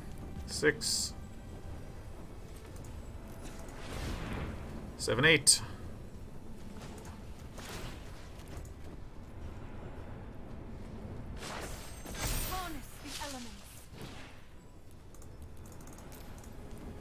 fine. 4 is good enough for me.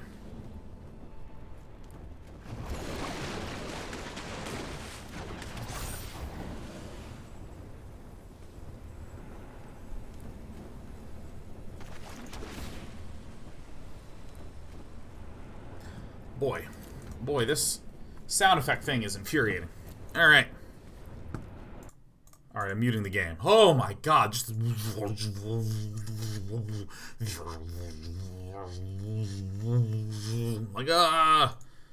Like, my god, man. Mein Gott, man. I love the way that Niv Mizzet looks, just... arms all crossy. Isn't that a relief? Isn't that just so much... Isn't it just so much better?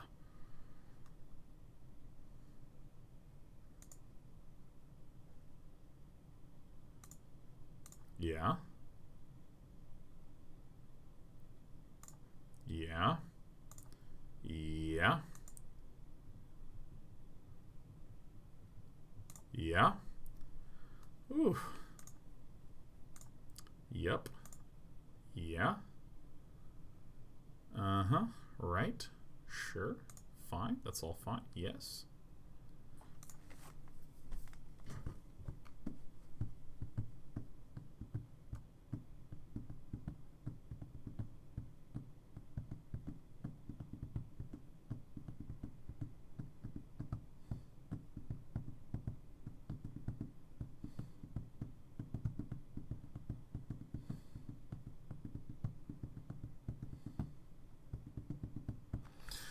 Oh, damn. Hey, Unicorn Jam, you hit 6 years. Yeah, Unicorn Jam. Unicorn Jam. Unicorn Jam. Jewel says he could have killed the Nissa here easily. Yeah, we ourselves have thrown some games here today, and it's been a little painful here and there. And if Flo's making mistakes, then, you know, it's like not the biggest deal in the world.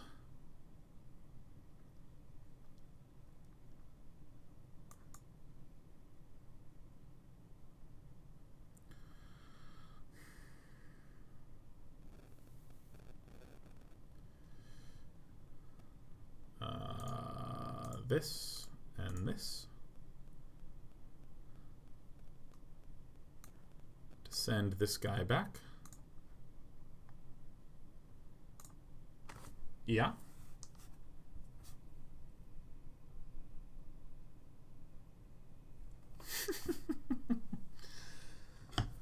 Oh my god. By the way, I have a friend who's called me last night and was like, hey Sean, look, I am playing in a for fun poker tournament. I don't really know how to play poker, but I was wondering if you could kind of like help advise me on like a good way to just play as someone who doesn't really know how poker works or is done or anything like that. I'm like, how much poker have you played? And she goes, I played for 2 hours. And I'm like, okay. And the lessons that I bestowed upon said friend, holy shit, I tapped out all my blue mana. I'm the worst.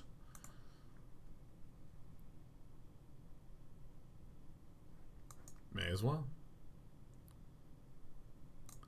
Lesson I imposed upon said friend is just generally the idea of playing a super aggressive style of poker where most of the time you fold. But if you are playing at all, you are raising and betting and nuking the pot. Like you just treat the pot as though it is Area 51 and you have yourself your plastic gun tethered to the arcade cabinet. You just never stop firing. And my god, it sounds as though it be working. You know what I mean? It be working. Because a lot of times a mistake that people make when they're playing poker is like, mystical dispute. A mistake people make in poker is that, like, let's say they have 100% of their chips at the table. When they play a pot, they're like, you know what? I'm only going to try to work with like 20 or 30% of my chips in this pot because if things go wrong, no big deal. I can save it for a rainy day. You know, like I've only lost a little bit of my pot. Charge.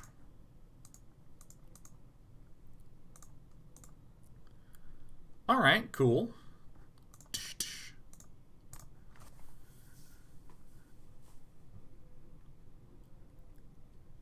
And in fact, the way that you should be playing is anytime you have a hand that you like, you should be willing to put 100% of your money in.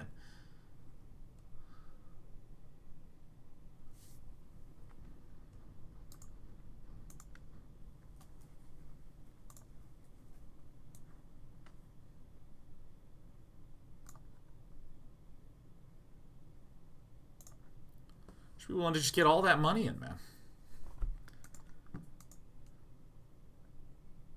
Okay. That's fine. That's fine. You can pay this cash if you want. Because my opponent has only seen this negate in the hand. That's the only thing that Flo sees.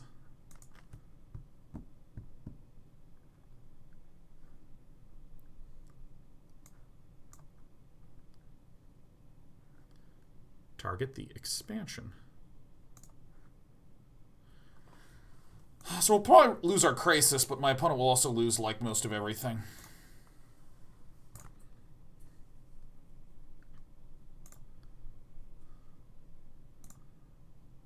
Yeah, and then it's got a chump. And maybe ping my face. This poker tournament isn't even for real money, man. And she's just, oh, she's valiantly nuking the pot. I'm so proud. I'm so proud. I'm so proud. By the way, let's see if the sound effect is still going.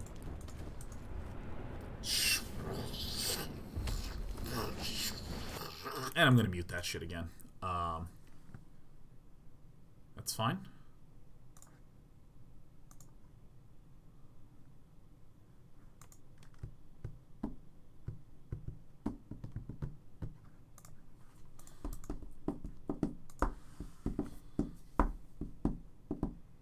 It's actually interesting. I think poker is a fascinating game.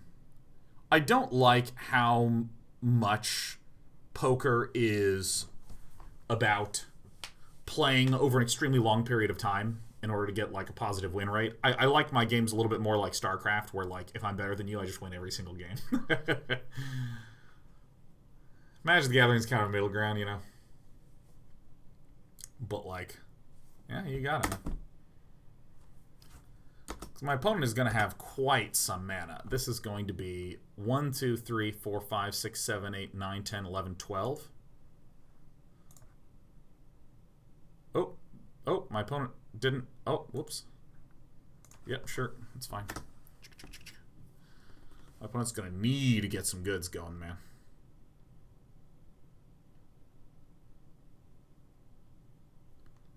Yeah, what do you want to do? You want to just keep chucking and playing stuff? The fact that I have this other Mystic Dispute in hand is like pretty nice. Pretty nice. Yep, you got it. Untap it. What do you want to do? The interesting thing is that in poker, most of the money you make is just people folding. And if you're a new player and you're trying to think, what do they have? What's going on? The advice I gave is, man, if you're in doubt, just bet and raise, man. People are so passive who aren't experienced in that game. It's so great. Oh my god, look at this. 4,000 fake monies. Yeah.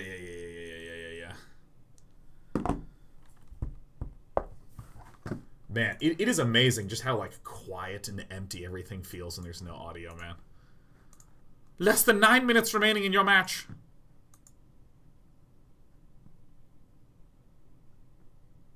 You got it, man.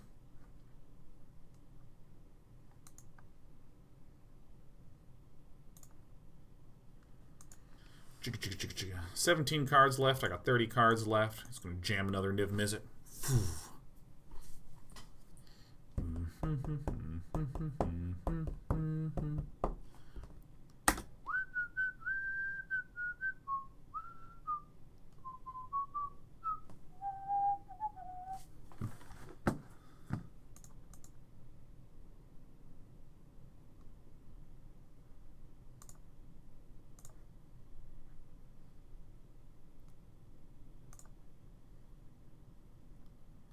I feel a Frilled Mystic coming on.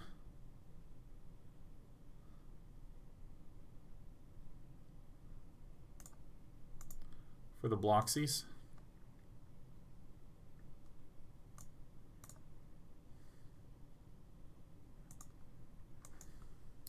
Pay this live. This gives me the ability to Castle Vantress at end of turn and still have the negate mana up. I mean, we're more than likely dead in this game, but, you know, I think that's fine. 2 expansion explosions in there. There's 1, 2, 3. Oh, there's 3. Oh, all 4 expansion explosions are in the bin. Look at this. Look at this absolutely incredible outcome. Let's get that one out of there. Yeah, I don't want to deal with the Bone Crusher Giant at no point, man. I didn't realize all 4 expansion explosions were gone. Let me hear you say they're gone, gone, gone, like the leaves in the old oak tree. Do, do, do, do, do. Man, this show is so boring without the audio of the game, man. Why do any of you tune in to watch this, man? Ugh. This is ghastly, ghastly content, man. You got it. If you want to do some bone crushing, that's fine, man. Yep. We allow that. 14 cards left in the Decaroni and the Pepperoni. Lethal Roast as we watch because you love Del. Ooh. Oh, my goodness. Yeah, just get all those cards out there, man. Growth Spirals and Mystic Disputes and shit. Yeah, that's fine. Yeah, I'm not scared of this deck. Now that I recognize it as Temur Reclamation that has some Bone Crushers and Brazen Borrowers in it.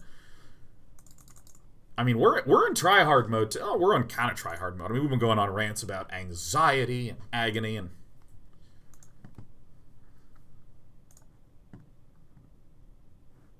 Yeah. What are you going to do with all that mana? All that mana inside them jeans. Oh, shit. I didn't scry. I thought my opponent was at least going to do something. Alright, I fucked up. Alright. Hello, my name is Sean. Feedy boy plot. The real question is, can we survive for a couple turns, man?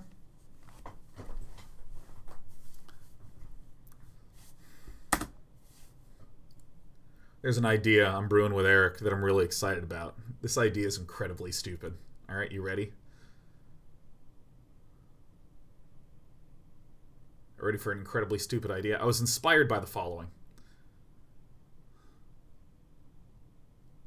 Yeah. Yeah, deserved, man.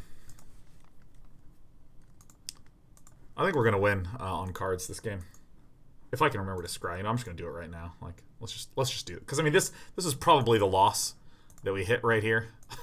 From having not just scryed our way through. Ugh. I was inspired by the following. I went to a certain streamer's chat, and said streamer had the following. If you type !roulette. Oh, baby. It spins a roulette wheel. Look at this high-value blocker right here. This is incredible. Spins a roulette wheel. And then there's a pause. And if you lose the spin, you get banned for 24 hours. And you know what happens if you win the spin? Nothing. you just don't get banned. And I was like, oh, that's incredible. Oh, that's so good. Guys, there's no command in this chat. There's no command in this chat. Like, for any of you who are curious. God, you love to see it. So, what I want to do... Let me tell you what I want to do after I just count my lands properly.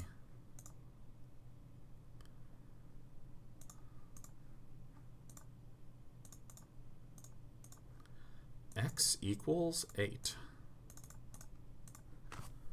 I want to create an elaborate gauntlet of sorts. Oh, that's not good. Okay, well, you know, whatever. What the heck ever. We're going to get to draw 4 cards. We got some goods going on. All right, great. Let's go ahead and scry.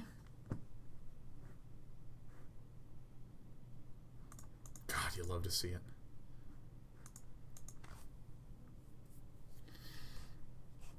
What I want to do, and Woody Adrian, I want to talk to you about this. Wow, look at the incredible soul reads from our opponent.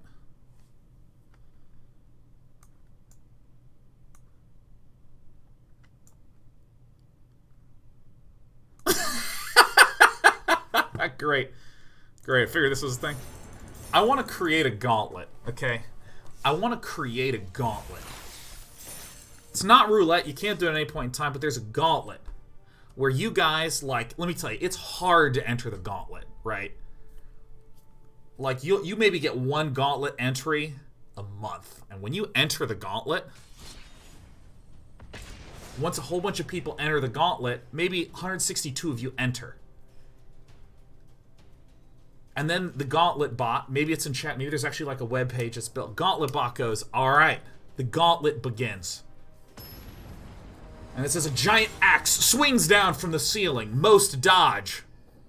But Candy Bomber Z, Roto Bagel, Biobug, and Vwem get their head and limbs lopped off and lie dead at the side.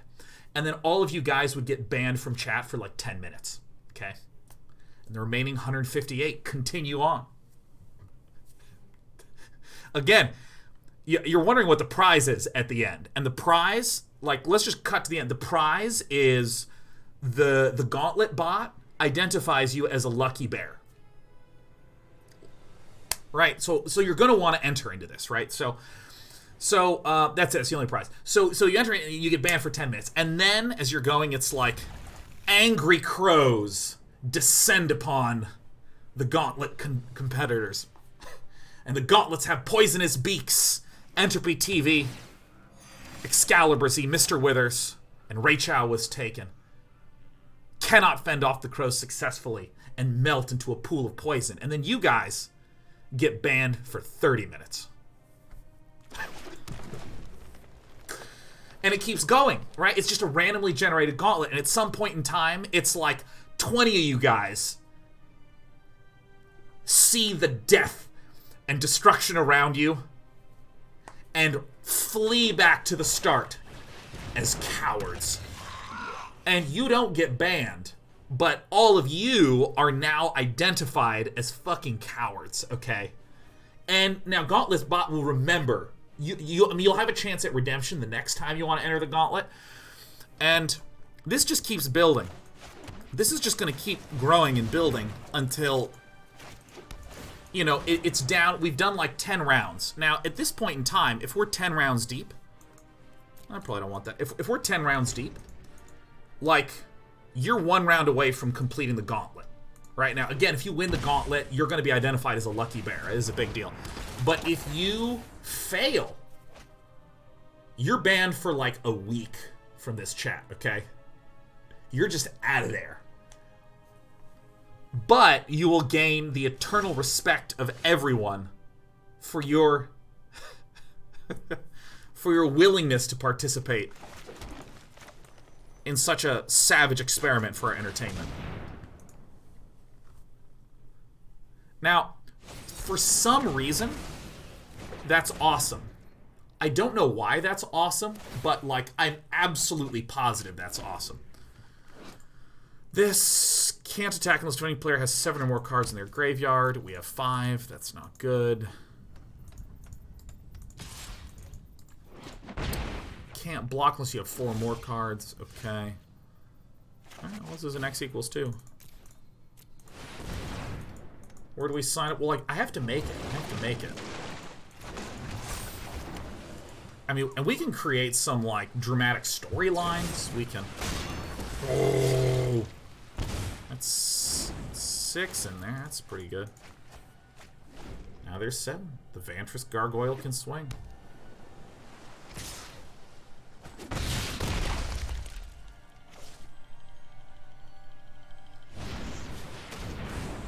I don't know why this is awesome, but this is, like, distinctly awesome. This only is awesome, and nothing more. Do you have a Drown unlock? Man, that's pretty sick hand. Wow, nice. Got a lot of cards in that graveyard. Banging a bomb. Never seen one of these discard nonsense decks in my life.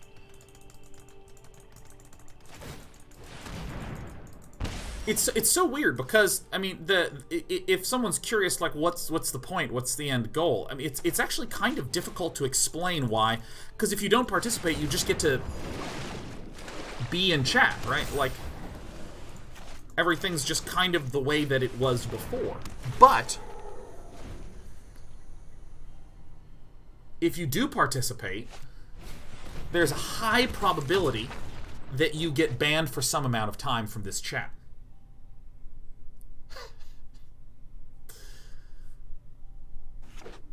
But I don't know.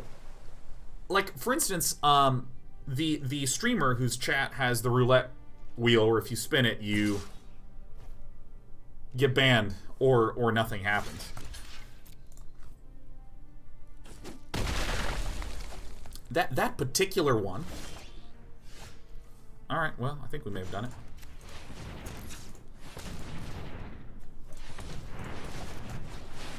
That particular one, every night before I go to bed, I go into that channel, I just roulette it, and I'm just like, ah, damn, I'm dead. Oh, hey, great, look, we got a Quasiduplicate and an Agent of Treachery in hand. It's perfect. Alright, this is looking like a W against Volkov.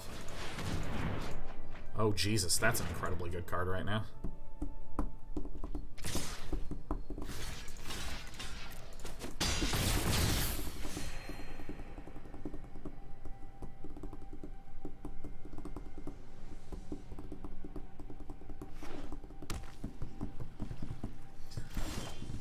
I mean, that's enough mana for a Thought Collapse, but this is too awesome not to do. Ground Lock, Thought Collapse. You got it, man. Oh, there's all my Finale of D's. Cavalier of Thorns. You love to see it. Is this not an incredible idea? This is an incredible idea. So, Woody Adrian, let me tell you, we have some money we would like to offer you. We would like to offer you some cold, hard cash to help construct the gauntlet. Is my opponent trying to mill me, or is my opponent trying to kill me? Like, I can't even tell. Alright, well, I have a blocker here, so that's good. Once I quasi-duplicate some End-Raze Forerunner in action, I mean, that should be pretty helpful. Bang in the ball.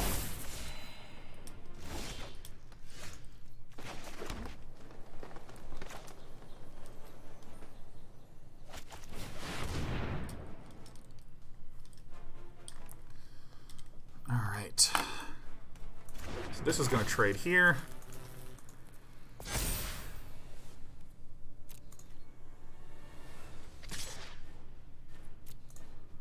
Alright. I gotta keep this in the hand if I want to quasi-duplicate this thing twice. And unless my opponent just has some removal. I think we did it. If there's ASCII art, yeah. Yeah, and I mean, like, we can even have, like, storylines where, like, you know, two of you have, like, some sort of romantic subplot between the two of you, you know? And it, like, generates this out. I mean, this would be amazing. This is what I want for Christmas, Woody Adrian. Like, how fun would Fridays be? Like, well, guys, it's time to run the gauntlet. Because you reckless mammals are interested in this nonsense.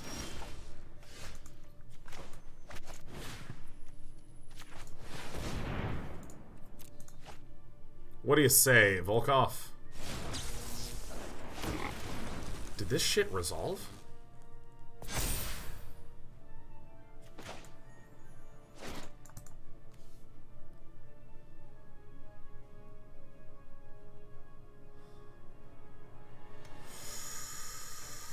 This is a bit of a tricky position, but I know the correct decision to do.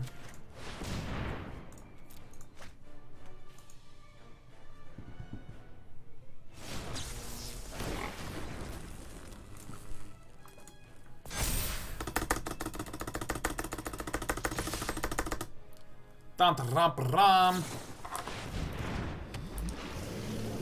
think I give a shit about that.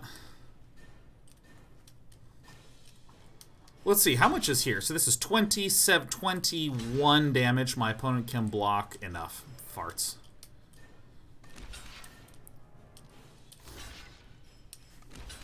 Let's get all of them involved. Oh, did we do it?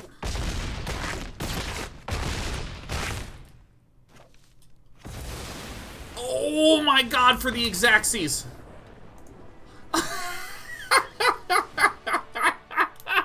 Yeah! You have no idea how powerful I am! You have no idea. What do we do? Get rid of this. Get rid of this. Aether Gust. Not gonna do nothing. Counter some blue spells? Fuck yeah. Counter a regular spell? Fuck yeah. Do I want some of my big stuff? Nah. I think what I actually really, really want... Shifting Ceratops.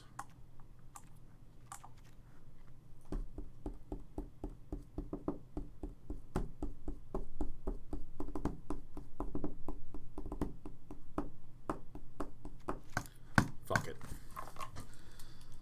The first little piggy. His house is made of wood. He lives in a... How does it go? Chicken, turkey, piggy neighborhood. I can't sing the rest of that song because it's... Jesus, I can't believe that song. Holy shit. Let me explain to you what's happening in my mind. There is this song by a talented musical group called the Insane Clown Posse. And they made a song. I listened to Insane Clown Posse as a child, you know, because I like culture and I like things that exemplify culture. And I would learn the lyrics because there's a certain type of edginess that you kind of like. You want to be edgy as a kid, but you don't know how to be edgy, so you just repeat after someone who is edgy, and you're just like, that's who I am now. I just say those things. Did not know Sean was a juggler? Absolutely. Die in the wool. And so, as I'm sitting here imagining the lyrics of this song, I'm suddenly realizing, holy shit. These lyrics are appalling. Hello. Thought collapse costs 2 blue, so it can't happen. Drone in the lock. Pretty cool. Who52 says, damn it, I lost my streak again. Yeah, man, it's a tragedy. That's all it is it's a tragedy. We could be up against Drown in the Lock too, so I'm just going to go ahead and play this.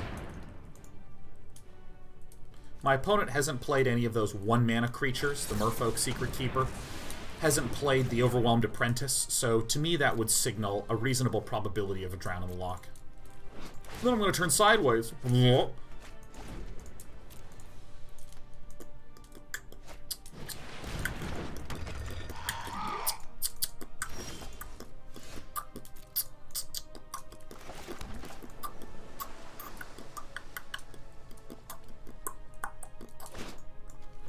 You, and you, and you, and you, and you, and you. Do it! Turn sideways! So these can't block unless they have 4 more cards in hand. Alright, that's great news, man. Behold, nature's true power. Hello. Coming in, guys. So these are going to have to be some sideways turning-ass gargoyles. Huh. So now there's 7 from heaven in there. So these Vantress gargoyles are going to swing on this thing. But now I'm going to have 1, 2, 3, 4, 5, 6, 7, 8. Which is a good amount. What do you do now? Then I put this in the grave and this in the grave.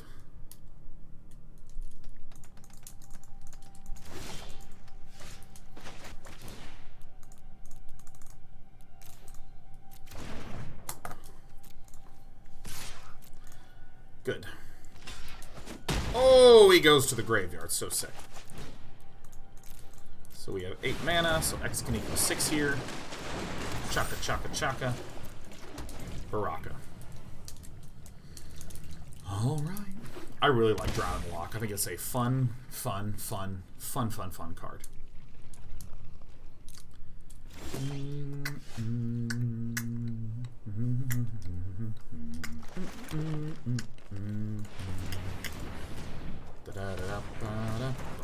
Hello. Ba-da-ba-da-da-da-da-da-da. See ya. Bum.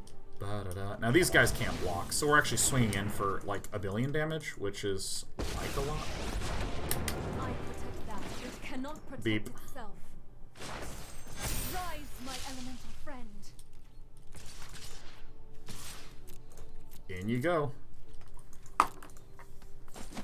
Bling, blang, blow.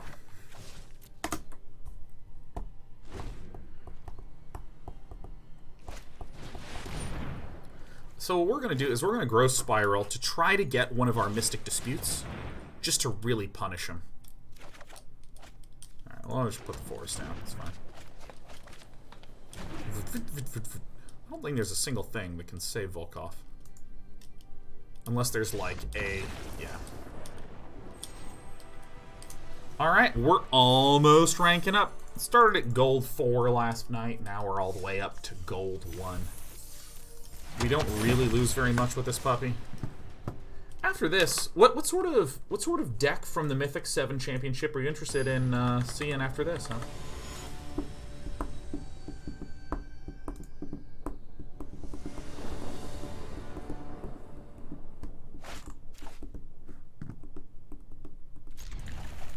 Looks good to me. Is it Flash as an option?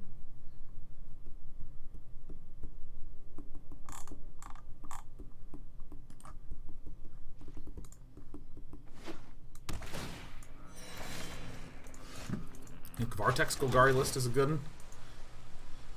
Yeah, I want some untapped guys. The Lotus War. Oh my god. It's a record of the Lotus War. I'm also interested in the Azorius control list, because those are a little interesting. Whoever came in last. we could do that. Alright, so... oh yeah. Oh baby. So we see the colors of Grixis. So I would not be surprised if this is some sort of Grixis Fires of Invention deck. So what we're going to do is we're just going to get as huge as humanly possible. We're going to be quasi-duplicating Risen Reefs. Typically this deck can't do terrifically much until it's like turn 5. Let me synthesize the facts. Let me synthesize the facts. Did you send the deck lists in chat? It should be on your screen. This guy goes. An Agent of Treachery. Alright, we're just going to quasi-duplicate this guy. Bing and a bong. Take the action. Oof. Oh my god, you love to see it.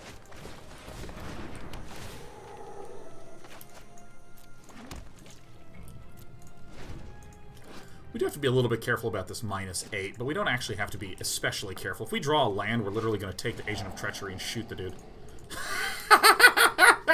Yeah, this is what I have. These are my cards. Hello, my name is Day9, and welcome to my hand.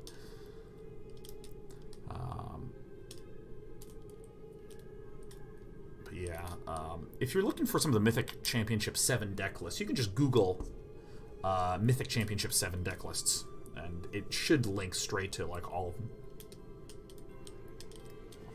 Hello, Record of the Lotus War. I remember as a kid trying to grind my way through Record of the Lotus War and just becoming fucking exhausted, man. Yeah, why don't you plus a little bit? Why don't you draw on disco? The answers lie in the cold truth. No, I don't want to block, man. Just deal combat damage to me.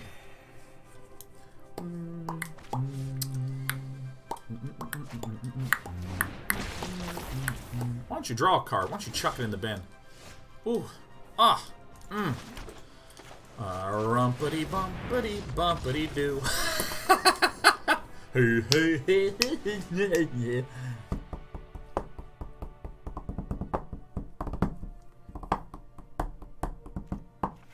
We're going to get rid of some of our defensive chores. We are up against a Grixis deck, so I think that the counter-type things are going to be the best. Shifting Ceratops is not an especially useful card because they don't really run counter spells. They don't really have creatures that block that are blue, other than that Tomebound Lich, which we don't really give an entire damn about. I think this is right. Aether Gust technically has some legs here. Ah, that is kind of a tricky pickle, huh?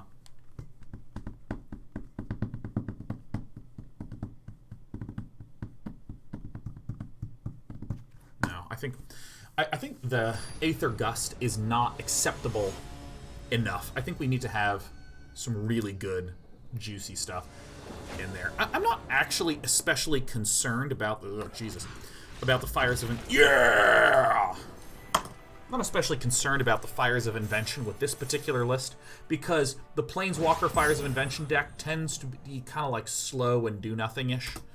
And until I see some significant spikes, I ain't that worried. Let's go ahead and wrap up on there with this one. I mean, this deck is absolute fire. I think that if I were to suggest some important sideboarding things, the first is Quasiduplicate. Always board out. Always board it out. If you're against aggro, you're also going to be boarding out Agent of Treachery, End-Raze Forerunners, and 2 Finale of Devastations. Our 10 mana or whatever cards, obviously.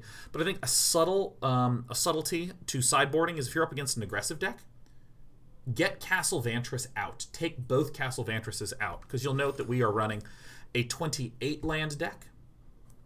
And so when you're sideboarding against aggro, if you cut the Quasi-Duplicates, if you cut all of these cards out that are in this stack, you'll notice that your curve ends at 5.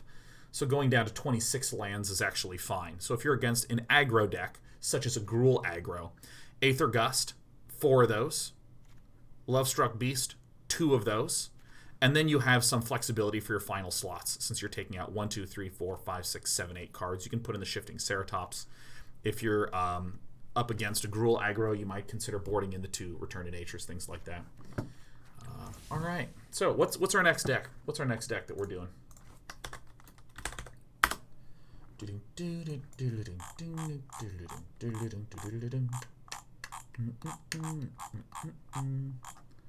Mythic Championship 7.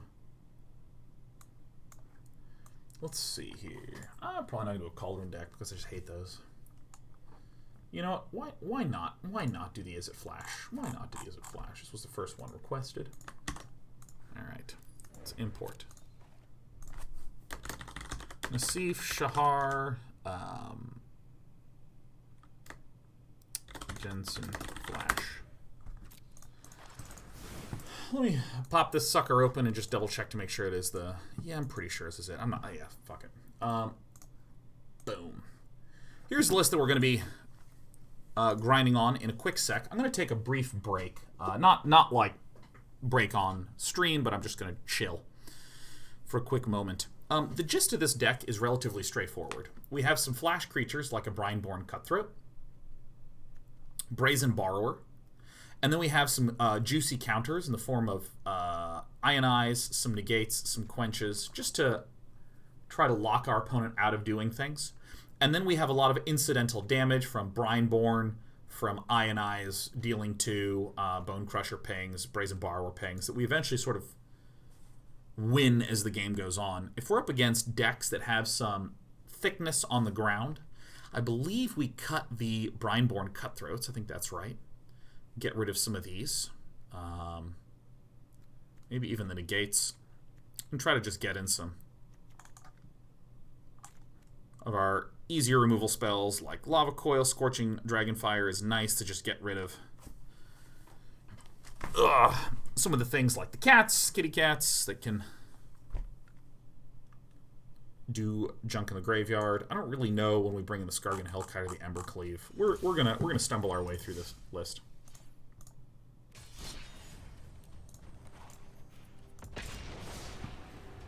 I forgot that I said I was going to take a break. I can hardly remember who I am anymore. All right, so let's pop this thing open. I'll be right back. Actually, no, you know what? I have a good song. We're going to take a short break. We're going to take a 3-minute break. This is going to be an amazing 3-minute break and change. Yeah, I'll be right back. Stay here.